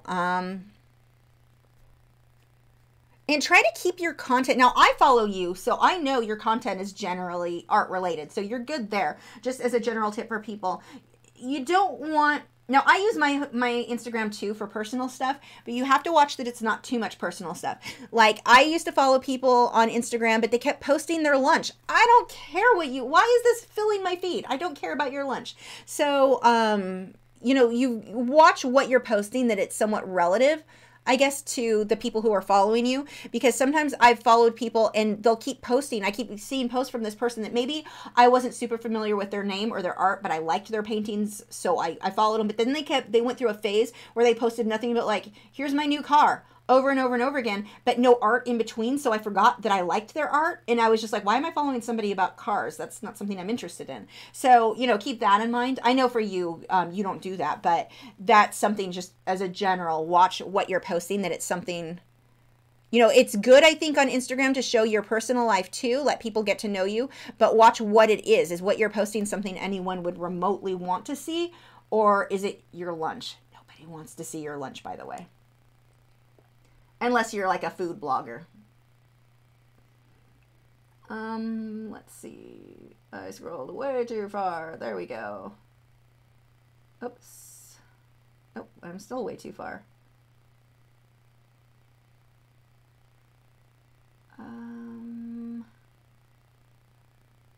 There we go. J. Corona Painting said, hi Lisa, when using glazing mediums, my paintings get a glossy look and I have a hard time taking photos of my work. Too much glare. Any tips on how I can get around that? Thanks. You can use certain filters depending on the camera you have, and I've got to play around with this myself, but there are filters you can do that'll help reduce the glare. The other thing is just where I set up the photo. I want to don't have any light in front of it, that's for sure. You'll get horrible glare. But try different positions, different angles of where the light's coming, ideally from the side. I also will use... those big camera, they're over there and I can't think of the name, the shieldy things, or the reflectors. I will try to use reflectors, and I use the black and there's a white one that just gives, it diffuses a lot of the shine. So even though I'm using outdoor or using light from natural lighting, that's the word I'm looking for, it'll still hit like heavy on one angle and cause a lot of glare. And it's especially dark paintings are the worst. Even if I don't have a lot of gloss on the painting, the dark paintings still reflect a lot. So if I can use one of those, it's a big photography, like those big round things. If I can kind of hold it and diffuse some of that light, that'll help with the glare. But figuring out the right place in the apartment that it's still light enough to see, but it's not, blasting light reflecting off of it. I just have to play around with that. And then again, it comes in a set. Here, hold on. I'll look up what it's called right now for you. It's a set. I think it's just reflectors. If you look up, let's see. I think I hear thunder out there. Or my neighbor's TV. Could go either way. What am I looking for? Right. Amazon. I think photography reflectors and diffusers. Okay, let's pull up that. Yeah, look up photography reflectors and diffusers. There's a set, depending on the size you need. Now, the 24-inch, probably too small. I would recommend the really big ones, like a 43-inch. That's what I use. And, ooh, they have a 43-inch ones with handles. I want those. Mine don't have handles. I may have to order those. But those, playing around with those help a lot. I don't use the reflectors as much as the diffusers. So the black and the white one, I can kind of position those. And I've got several, so it's not just like one is all you need. But I'll put, you know, play with things so that the light is diffused and not blasting the painting. Crystal said, how I got them to stop was by tossing the bags into the parking lot. Oh my gosh, I can't even believe people do that, that they leave that out. That's insane to me. Sarah said, maybe we should find a way to loosen up before we paint, whether with alcohol or not. Yeah, and I just want to be clear. I'm not saying like you have to drink to loosen up. I'm just saying it was a good example of how that affected some people, how that would be the thing to get them in the... It's just getting your brain to stop over-analyzing things. Daniela said, yes, I see the wine people always have more fun. You're right. I'm always trying to be perfect. Shake my head. I think I need to just relax. Yeah, and that's it. If you can just relax and go into it, that's why I was saying, you know, go into it with, I'm going to make an ugly painting right now. I don't even care if it comes out good. If you can get you into your brain not to worry about it, I bet you'll get it. It makes it easier. Elaine said, you sharpen your Tombow mono erasers to a point. I do not. But if I needed to, I don't use a sharpener. I would just, you know, a razor blade. You can cut them down, but I never do. Scroll too far. Okay, where do we go? Here we go. Emily said, want to let you know the Pentel N4B LED on the Jet Pens site for sale, just in case. I knew you liked it. It's not the same one. It's the Stein, and they're not, because I looked recently. Someone else had linked them to me too. It's not the same one. Unfortunately. Thanks for letting me know, but it's not the same one. Luckily, I've got a lifetime supply, so I'm set. Danielle said, do you recommend ads and sharing pages for Instagram? Oh yeah, IGTV too. I've never tried IGTV. Ads, I don't personally run ads on any of the social media platforms because there's something about it that bothers me. Run an ad with us to gain more followers so that we can filter so the followers don't see your content unless you pay us more money. I don't know. They double dip on, to me, Facebook, or Instagram is owned by Facebook, so they're doing the same thing. But I never ran ads. Now, if you were having like an event or a sale on something, I can see wanting to possibly do an ad so more people see your stuff, but I don't personally do them. Yeah, they can be beneficial, but they can also be a huge, like you could spend the money other places more, you know, and get, I think, more bang for your buck. So I don't. Like I said, I've known of people that had to help them, but for the most part, like they'll have ads where you can gain more followers. Facebook used to do this, and just here, I'll see if I can make this story short. The short version of this is Facebook, back when they used to actually let people who followed your page see your content, they would do a thing going, pay to run an ad to get more followers. And it was Facebook's ad, so I'm not talking about a third party. And that most of the people who were signing up and following you were not from your area. Even if you put, okay, I only want people in my city to follow me. It was still people in other countries who, if it was a business, let's say it's a restaurant, there's no reason to advertise their restaurant to people in another country or to get followers from people in another country, if it's a local mom and pop style restaurant that isn't all over. And that was so common where even if you paid and said, I only want this ad going out to my city, they found proof Facebook was not doing quite that. And they would get you followers that were doing it. It was like a paid type service almost. The people who would follow were being paid to follow sites to grow the numbers, but you grew your numbers. And then the worst part about it wasn't people who were interested in your content. So when Facebook started filtering our content and they're like, okay, we're only going to show it to 3% of your followers. If half your followers were the ones you got from the paid advertisements, they weren't actually interested in your content. They clicked on it because Facebook tried claiming that they weren't doing this, but there was a lot of proof that they were. The people you're sharing, what little people are, I'm not wording this right. What few people saw the content were people who weren't even interested in your content because they were paid. It was bots basically. So, I won't give them money myself. I'm not saying it's not a value. It depends on what you're trying to do.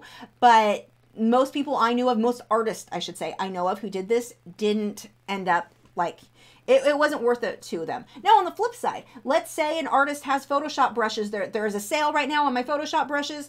A new pack like Aaron Blaze does that. And I've seen him, I think he's run ads, or other people like him have. I don't remember if it was definitely him. But something like that, okay, I can kind of see that making you some money and making it worth having the advertisement. But for like what I do, I've just not seen it be super beneficial. Now, on the flip side, maybe running an ad for my YouTube video, like, you know, so I've got a video coming up. Let's say I wanted an ad for my live stream, so more people got to hear about my live stream. I might get more viewers. Maybe I'd get more Patreon sign up for that. If you do something like that, maybe. But then even then, Facebook doesn't like to send people. They don't want you sending people off their platform to YouTube. So I don't even know how well that would work. But I don't know. For me, I just don't. I've never done it. I don't think it would be a value to me. Not at this time, anyway. But I don't like their business model of how they're running their advertisements, because they're saying now they want you to advertise to show, like, they want me to pay so more people who followed me on Facebook. So the people who signed up and said, I want to see more content from her, you know, keep up to date with what painting she posts. Facebook decided, oh, people don't really want that. They don't want to see all of that. So if you want to show them, you have to pay to show more people. I don't know. And then they put ads on my content on top of it. Now, I'm fine with you put ads on it, but you're double dipping. You want me to pay and you want to put ads on the content. So I'm both the customer and the content creator all in the same post, which I'm just not cool with. That was a random ramble. Oh my gosh, I'm tired. Can you tell? This is what happens when I don't get my nap. Tamara said that Fisher painting is really intensely colored. Any idea where they originated? They're Mandarin gobies. I don't remember where these guys originate from. You can look it up, but it's a Mandarin goby is what they're called. I don't remember where these guys are from, though. Beck said, do I still use Fine Art America for my prints? I do. Also, have you ever had any issues with colors or prints being drastically darker than the upload image? I don't know with Viz or with Fine Art America, because they don't send, like, I don't see it before it gets shipped out to people. But I know Vista Print, I've had that problem with things being too dark, and I've had to contact them and have them reprint. I haven't had any complaints with Fine Art America, though. Fiddle Jewel said, had a neighbor who let their bass sit in our yard where our kids played and not attempting to clean up, so I begged and left it at their front door. Bagged it and left it at the front door. No, I did not light it on fire. Did it work? Did they stop doing it? Sergey? I don't know, I'm saying that wrong. Besides Stonehenge paper, do you recommend any other paper for colored pencil portraits? Stonehenge is one of my favorites. I really, really like the Canson Me 10s. And the Fabriano's fine. And now it's a little bit different because of how it blends. Probably wouldn't be my first choice, but it would blend. That one would be okay. I would try the Canson Me 10s. The smooth side. Miriam, that scrolled too far. Oh, here we go. Sorry, earlier comment, forgot your comment about people who have pets and shouldn't. I agree. Yeah, it sucks. Sarah said, when you started talking about Facebook's advertising, I thought of the Veritas, they did that, the video on Facebook's practices, and they're pretty shady, so yeah. That is exactly who I was thinking. Danielle said, yes, I noticed because lately my posts are not getting the amount of engagement as it used to get. I usually run an ad for sales. I don't even bother with Facebook. Yeah, how has that been going for you, the ads for the sales on Instagram? I mean, are you getting business because of it, or is it, you know, what response are you noticing? Let's see. Fiddle Jewel said, yes, leaving the bag of doggy doodles at their door worked. Oh, that's good. It's ridiculous that we should even have to do it. Like, I had a neighbor that lived below me. They moved, thank God. They had a Corgi Australian Shepherd mix. Cutest dog in the world. Thank God, because otherwise I'd probably want to murder him or them. Really, it was them that I was frustrated with. But the dog barked. They lived there for 2 years, and I didn't complain because, I mean, they were nice people, but it was like they knew the dog barked. I had conversations with them about it, like when we'd be chatting, and they were like, yeah, we put up something they plugged into the wall that was supposed to deter him from barking, and I don't know what it was, but I was like, yeah, it didn't work at all. I would return that. But they knew that it was ongoing, and they wouldn't do anything about it. And finally, it got so bad about a month before they left, everything was getting even worse. And so I went and talked to them. Well, they weren't there. It was someone else who was, I don't know why somebody else was staying with them. But I talked to them and they didn't do, or I told her what was going on. They were also playing, they did something with their music, or not, I don't think it was music. I think it was their TV. I think they put up a new sound system, but the bass was like vibrating. So if I put earplugs in to drown out the dog while I was sleeping, then the bass is even worse. And I was like, I can't combat both problems. Pick one. And she's like, well, I don't know why that's happening. I don't know how to work their TV. Unplug it is all I care about at this point. Just make it stop. So she goes, I'll talk to them when they get home. I don't know if she didn't talk to them or if they didn't care, but next day, same thing. Loud music and all of that. So I finally talked to the apartments, and it was funny because the next time I saw them, the girl, the woman who, or whatever, lived there, gave me the stink eye really bad. And it's like, wait, you're mad at me because you're inconsiderate, because your dog barks nonstop, and I finally had enough. Now you're mad at me. Okay, that makes sense. How about train your dog? Or how about the fact that you leave a Corgi Australian Shepherd mix, so a super hyper breed, that dog was home alone 15 hours a day sometimes, which is not fair to the dog. So it's like, yeah, I'm the one to be mad at here. That was frustrating. Tamara said, Wikipedia says Indo-West Pacific. I'm looking up where that is now. Are these the kind of clownfish you recently ordered? No, these aren't clownfish. Well, okay, these two here are clownfish. These are Miami whites, I believe those are called. Miami something. I remember they came from Miami. But it's considered like a designer clownfish. It's a hybrid type. It's a color morph. It's not really a hybrid, but it's where they breed for specific colors, similar to how they do selective breeding with dogs to get certain features. My clownfish, I ordered a Da Vinci, and it's a extreme Da Vinci, or a premium Da Vinci, I think. So it should be hopefully like a grade A Da Vinci, and a Picasso. So my Picasso is an extreme. That one has a helmet, so the white comes up over his head. So he'll be closer to those, kind of. Mine will have a little bit more, well, quite a bit more orange. The Da Vinci has a lot of orange. It's just where the bars are slightly different than what you would find with a wild clown. So, but this is not a clownfish. It's a goby. It's a totally different type of fish. Ursi says that eye on the octopus has a very cool realness. Oh, good. It looks a little different in person. Close. This camera is terrible. Maybe sometime this year, that could be my goal. Upgrade the laptop and upgrade my cameras. We'll see. If I have a lot of saving to do. See, I have to save because I need to buy a house. Well, that rent will keep going up to where it's not practical to keep renting. But I need a bigger fish tank, which means I need a house to fit the bigger fish tank. So I have to save money for these things. You know, priorities. But no, maybe that could be kind of my goal for this year. Like last year, my goal, I really wanted this easel. And what was the other thing? I upgraded something else big. I forget what it was. But that and the new webcams would be a nice goal for upgrades. Crystal said, I'm getting my largest tax refund, and I've been working on lots of overtime this month. Yay! I'm spending most of it discretionary spending on art supplies. That's a good way to spend it. I owe a lot in taxes. The joys of being self-employed, you have to, you don't get a refund. You just owe them an insane amount of money. Which is the main reason I'm broke right now. Let's see. Miriam said, I used to work in an animal hospital. You see which ones really cared about their pets and who didn't. If people loved their pets as much as the pets loved them. Yeah, it was really sad. I remember that one of the ones that was so frustrating to me, this woman had a collie, a rough collie. Now, I love collies. I had a collie as a kid.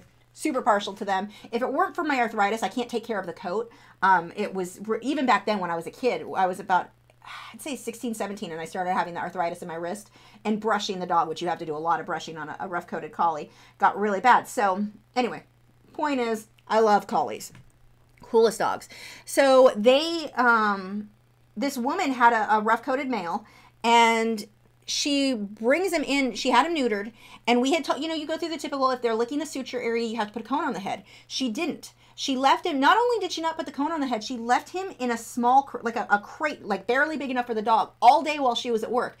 Gee, what's the dog going to do? He's bored and locked in a crate. He's going to lick his suture area. So he came in, and the swelling of the suture area, and I don't know, gross, I'm sorry for those of you who don't like this sort of thing, but when you neuter a dog, you know the area that's removed, and he came in, and the swelling, I mean, was like nothing I'd ever seen. And she came in twice because the swelling, we were like, you have to put cone on the head. She didn't do it. Came back. The infection was so severe from him licking himself. It was just horrible to see what she let this dog do and how irresponsible she was. And oh, she was a witch. We're like, you're causing this. This is your fault. She thought we were causing it for some reason. We're like, we told you what to do, and she wasn't willing to do what needed to be done. She didn't have time. She had to work. And it's like, then you shouldn't have a dog. If you can't, like, oh, it was so frustrating to see that this dog was in so much pain because of how irresponsible this wench was. Oh, I was so angry. Let's see. Crystal said, I just ordered the 120 polychromo set. Yay! You're going to love them. I have only used Prismacolor pencils, and they can be frustrating at times. They can. And the thing that you're going to really notice between the Prisma and the Polychromos, the Prismacolors are waxier, so getting smooth blending can sometimes be a little bit easier, like for skin tones. I like the wax-based pencils better for that. So you're going to have to adjust the way that you layer your Polychromos in order to get the smooth blending. Now, I would still use some wax-based pencils, like I like the Caran d'Ache Luminance for white and some of the lighter colors, but oh, the difference was huge. Like, I couldn't believe the difference when I switched. I was so happy. Danielle said, no, I just got followers, but I have never really gotten sales from it. I've gotten sales from my live videos on Facebook. That's interesting. I've never done those on Facebook. I get a lot of interest in sales from networking. Yeah, and that's the best way to go, really, or at least in my experience. Sergi said it's, oh, Sergiu. Is that it? Sergiu. I'm never going to remember that. I like your name, but I won't remember it, and I apologize. Someone asked about Staedtler Mars Lumograph black carbon pencils, if you use them, and my question, did you manage to sell your portrait art? Yeah, I was selling portraits. That's how I made my money for a lot of years, is doing commissions. And then for the Mars Lumograph black carbon, the Mars Lumograph, aren't those the ones that are, I'm mixing that up. Which is the one that's part carbon, part graphite? Is that the one? I don't remember. I know I have them, and I don't remember which ones they are, so I'm not going to give you my opinion on that just yet, because I can't remember off the top. I'd have to go grab the pencil to see which one it was, so I apologize. I don't use them often, if that helps. I don't remember not liking them, so there's that. Tamara said, sorry, I was looking at the whiter clownfish. Oh, yeah. Looked up the breeds you ordered. Stunning colors. Are you thinking of using them for subject matters? I love your cleaner shrimps, by the way. Me too. They're so cute. Yeah, I'll probably paint them some. I'm sure I'll do at least one painting of them, assuming they get along. I'm a little bit worried because one's technically an Ocellaris, one's a Percula. They should get along. One's way bigger than the other. If everything goes well and they get along, and I hopefully will, and then I get to keep them because they live a long time. I'm sure I'll end up sooner or later wanting a painting of them, but normally when I paint my work, I like the natural looking clownfish, the normal bars, just because that's what you see in the wild. So I'm not sure if I'll end up painting I hate the name designer because it makes me think of the designer dogs, which is essentially a mixed breed from people who aren't breeding for health reasons, like they're breeding for money, not for creating healthy dogs, and it drives me crazy, which is not the same with clownfish.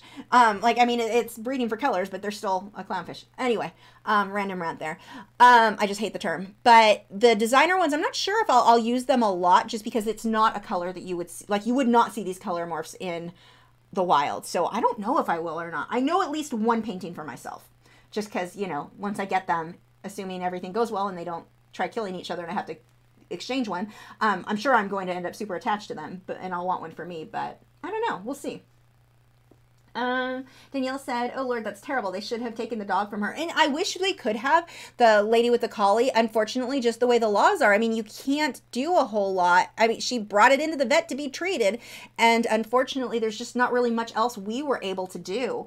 I mean, watching her do that, she was the irresponsible one. One of the other ones that was really bad, some people called right before we closed, freaking out. My dog was hit by a car. I have to bring them in right away. We were ready to close. So what they should have done is gone to emergency. But they're like, we can't afford emergency. It's going to be too expensive. So I talked to the doctor, and the doctor, it was Pomona Valley Veterinary Hospital in Pomona, California, is the first animal hospital I worked at. Dr. Khan, really sweet guy. And he was like, okay, I want to help him out. He really liked people. I mean, he always did a lot to try to help people. More than I thought he should sometimes, like in this case. So they should have gone to the emergency, because emergency is going to be open all night. Dr. Khan won't. So he knew he was going to have to do surgery, whatever it was, dog's bleeding and whatever. They rush in, they bring the dog in. And again, we're closed at this point. They bring the dog in. The dog had been hit by a car weeks ago. and now had gangrene. Now it's an emergency. You let your dog, first off, your dog was off leash out of the yard. Keep your dog in the yard. So your fault he got hit. He gets hit, and then you take him home and let him suffer for weeks? Like, it's just insane to me. The things that, like, if you keep, and I get it, it's expensive. Don't have the dog then. I mean, it was just, it's frustrating to watch animals suffer because of people being irresponsible. Let's see. Sir GU, is that it? Sir GU. I'm going to try to remember. Said, it was perfect the way you did spell it. I've got those pencils myself, and they are part carbon, as you said. They do not have the smooth graphite feels. They seem to drag a bit more. Now, the problem that I have, and it's not really a problem, it's just, I guess, the only thing I don't love about a lot of those, the mixed graphite and carbon pencils. I love the look, but I hate how part of it, the part that has the carbon, will be super matte, and the part with the graphite will have a little bit of a sheen. And it's weird to me the way that that looks. I don't know. I like one or the other more. I think I've done mixed with both, but I think I do prefer sticking with one, like all with the carbon or all with the graphite, but that's personal preference. They do look amazing, and not everyone cares if part is shiny and part is not. So I understand where, you know, it's going to depend on the individual. But for me, that was kind of my complaint with that, was that they looked different. Let's see. Emily said, interesting. It says on the website that it's the Pentel and Stein. Yeah, it's the Stein is the one that I don't like. 4B on the website description. Yeah, the Stein. It's the high polymer, shoot. What is it called? I don't know. I'd have to look it up. It's in my over there, and I'm lazy. But it's a high polymer something is the one that I use. Danielle said, can you recommend some beautiful fluorescent oil paints? I can't. I don't have any fluorescent colors, so I'm really not sure on that one. I'm sorry. I'm no help there. Whoops. Tamara said, I don't understand how that is an abuse. If you can't afford to fix them, give them up. It's best for them. Humans can be so cruel. Absolutely. It's just, and especially the one in the case with the woman with the dog with the, or I don't think it was a woman, I think it was a man that brought it in, but the people who brought in the dog with the gangrene, and it's like, this dog has been suffering for weeks to have gotten to this extent. Like, it was horrible. The leg was like dragging. He couldn't put the weight on that leg. I think it was a back leg. This was like 20 years ago, so I don't remember all the details, but it was just like, it was really hard to see how many people were so irresponsible. I mean, you always, of course, had the clients who loved their pets like, you know, a normal person would, and wanted to take care of them. But you'd come up with these people that were just, or the people who wouldn't vaccinate the dogs. Now, I'm not one who thinks that they should be vaccinated every year. I think we over-vaccinate, we cause autoimmune disorders. But you still do the puppy set. I go with the Dr. James, or Jean Dodds. What is her name? She's a specialist, she's a veterinarian, and she did a lot of research with vaccines. And they found that dogs really just need their puppy vaccines, you know, every 4 to 6 weeks until they're 4 months old. Booster again at 18 months. That's it. No more vaccines. Do a titer, so you want to make sure they're protected. But and a titer costs more than a vaccine, so I get that. But so I'm not saying I'm anti-vaccine by any means. I am totally pro-vaccinating your dogs, especially when you see parvo cases as often as we did, especially the area I worked in. It was really common. But so, I mean, I'm not saying you should over-vaccinate your dogs, but you need to vaccinate your dogs. And people would come in, and their dogs, they didn't vaccinate them, and they had parvo, and now they're freaking out because it's going to cost them so much money. And it's like, it would have been so much cheaper for that dog if you just vaccinated it when we recommended you did it. That was all kinds of frustrating. This live stream is Lisa Goes on a Rant. That is what we should have called. I should have titled this one. There we go. Puck said, there's a European guy who paints in light called The Guy That Paints Light. He mixes his paints. And I know some of the people who are going to be at Aquashella this year, some of those artists use like glow in the dark paints. I've never tried it, but I know they'll do it. So when you put certain lights on it, like a lot of the lights, the black lights are the stuff that's, with the aquariums will make it kind of glow certain colors. I've just never done that. Miriam said, will I be using this for your pet? Oh, I'm just reading two questions at the same time. Will you be using this for your business cards, or you decide on another? Oh, I'll be doing it. This one's going to be too much detail for my business cards. The business cards are going to be I think the clownfish, and then part with the lion. I haven't finished designing those yet, though. Have I tried the Faber-Castell Pit brush pens? They are light fast. I think I have some over here somewhere. Yeah, I think I have. I did some like line drawing stuff with it years ago. I really liked them. Like, those were really nice to work with.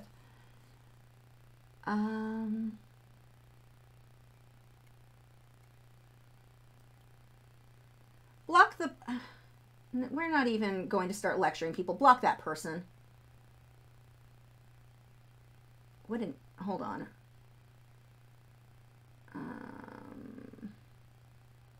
Yeah, I don't know if someone can block that and remove those comments. That is not necessary here. And just so no one's offended, like, I am Christian. I'm not anti people sharing, like, stuff, but there's a time and a place, and in the live stream you don't go around starting to post preaching at people. Like, that's not going to help your case. Please don't be a jerk. That you're not convincing anyone to believe what you believe when you do that stuff. Don't do that. You can actually block that person altogether from the channel if that's an option. That's just, what the heck. That doesn't belong in a chat. Thank you. Let's see. Joseph said, glow-in-the-dark paints are cool, but they're far from archival and don't last. Oh, I didn't know that. I never tried them, so I haven't looked into them. Had a great idea for one, but never did it because it would fail in a few years. Oh, wow, they fade that fast? That is, I didn't know they were the light fast was that low. Well, I didn't know anything. I mean, I've never looked into them, but that's kind of disappointing to hear that they would fade that fast. Let's see. Danielle likes my rants. Yeah, I have a friend, actually, the friend with the fuzzy dog who wants me to paint him as a dragon. She, I guess I'm good for the night. I'm not quite finished with him. He's getting there. I'll post him later tonight on Instagram when I'm done, because I'll finish painting him later tonight. But my friend she'll text me stuff because she knows there's certain topics I'm going to go off on a rant. So she'll text me stuff just to listen to my rants because she thinks they're amusing. Okay, Puck said, my German glow paint lasts 30 years without loss of strength. Interesting. See, I'm going to have to look into that. I'm curious now what those results would be. I mean, yeah, that's interesting. Let's see. I think I'm caught up on questions. Yeah, I guess we're good for tonight. Oh, because I'm a jerk and didn't mention this, make sure you check out our moderators channels. Joseph and Nick have been helping me so much, as always. They both have great art channels here on YouTube. Links are in the description, so check those out. Thank them for helping me. You'll want to subscribe to them anyway, just because they're cool.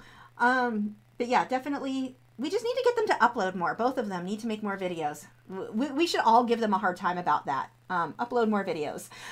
Yeah, I guess we were good tonight. I'm going to go sit in front of my fish tank for a while longer because apparently that's all I do now. I take one of my dining room chairs. I say dining room like I have a big dining room. It's a table in a corner, has 2 chairs. But I take one of it's like a tall stool. I stick it over in front of the tank and just like park my butt there and sit there for hours. So my husband, every time he comes out of the room that's right next to it, that's where his computer is. Every time he comes out, he just starts cracking up. Like he just knows I'm going to be sitting in front of the aquarium. I've spent the last month there. Let's see. That scroll, Miriam said, you can call your stream, people please love your pets. Please, I would say even it's not just that they don't love them, I think that they're irresponsible. Because I've seen people who love their pets, they're just irresponsible. I'm like, what? Like, no. Oh, thank you, Tamara. Tamara likes my rants too. Hold on, I just lost my chat window. Open up. Come on. I messed up my chat. Hold on. There we go. Now it's loading. No, it's not. What are you doing? Okay, I'm just going to close that window and we'll scroll up here. Because I just lost where I was. Sir GU? Sir GU. I'm trying to remember. More like Lachri Fine Rant. Yes, that would be a good title for it. Kathleen said, giggling, I got my friend following you, and I was telling her I was waiting for a Holbein or Prismacolor rant. Oh, you want to get me started? Well, remind me next week we'll go on a Holbein rant. Let's see. Christine says, thanks, Lisa. I just ordered the gift box of 60 for my own Valentine's present. Nice. You know what? I think buying your own presents sometimes is the best way to go because you really get what you like. Me and my husband now just tell each other what we want. Actually, mostly it's, I bought this for me from you for my birthday, but so thank you, even though I ordered it, came off my cart. Yeah. Hey, it works.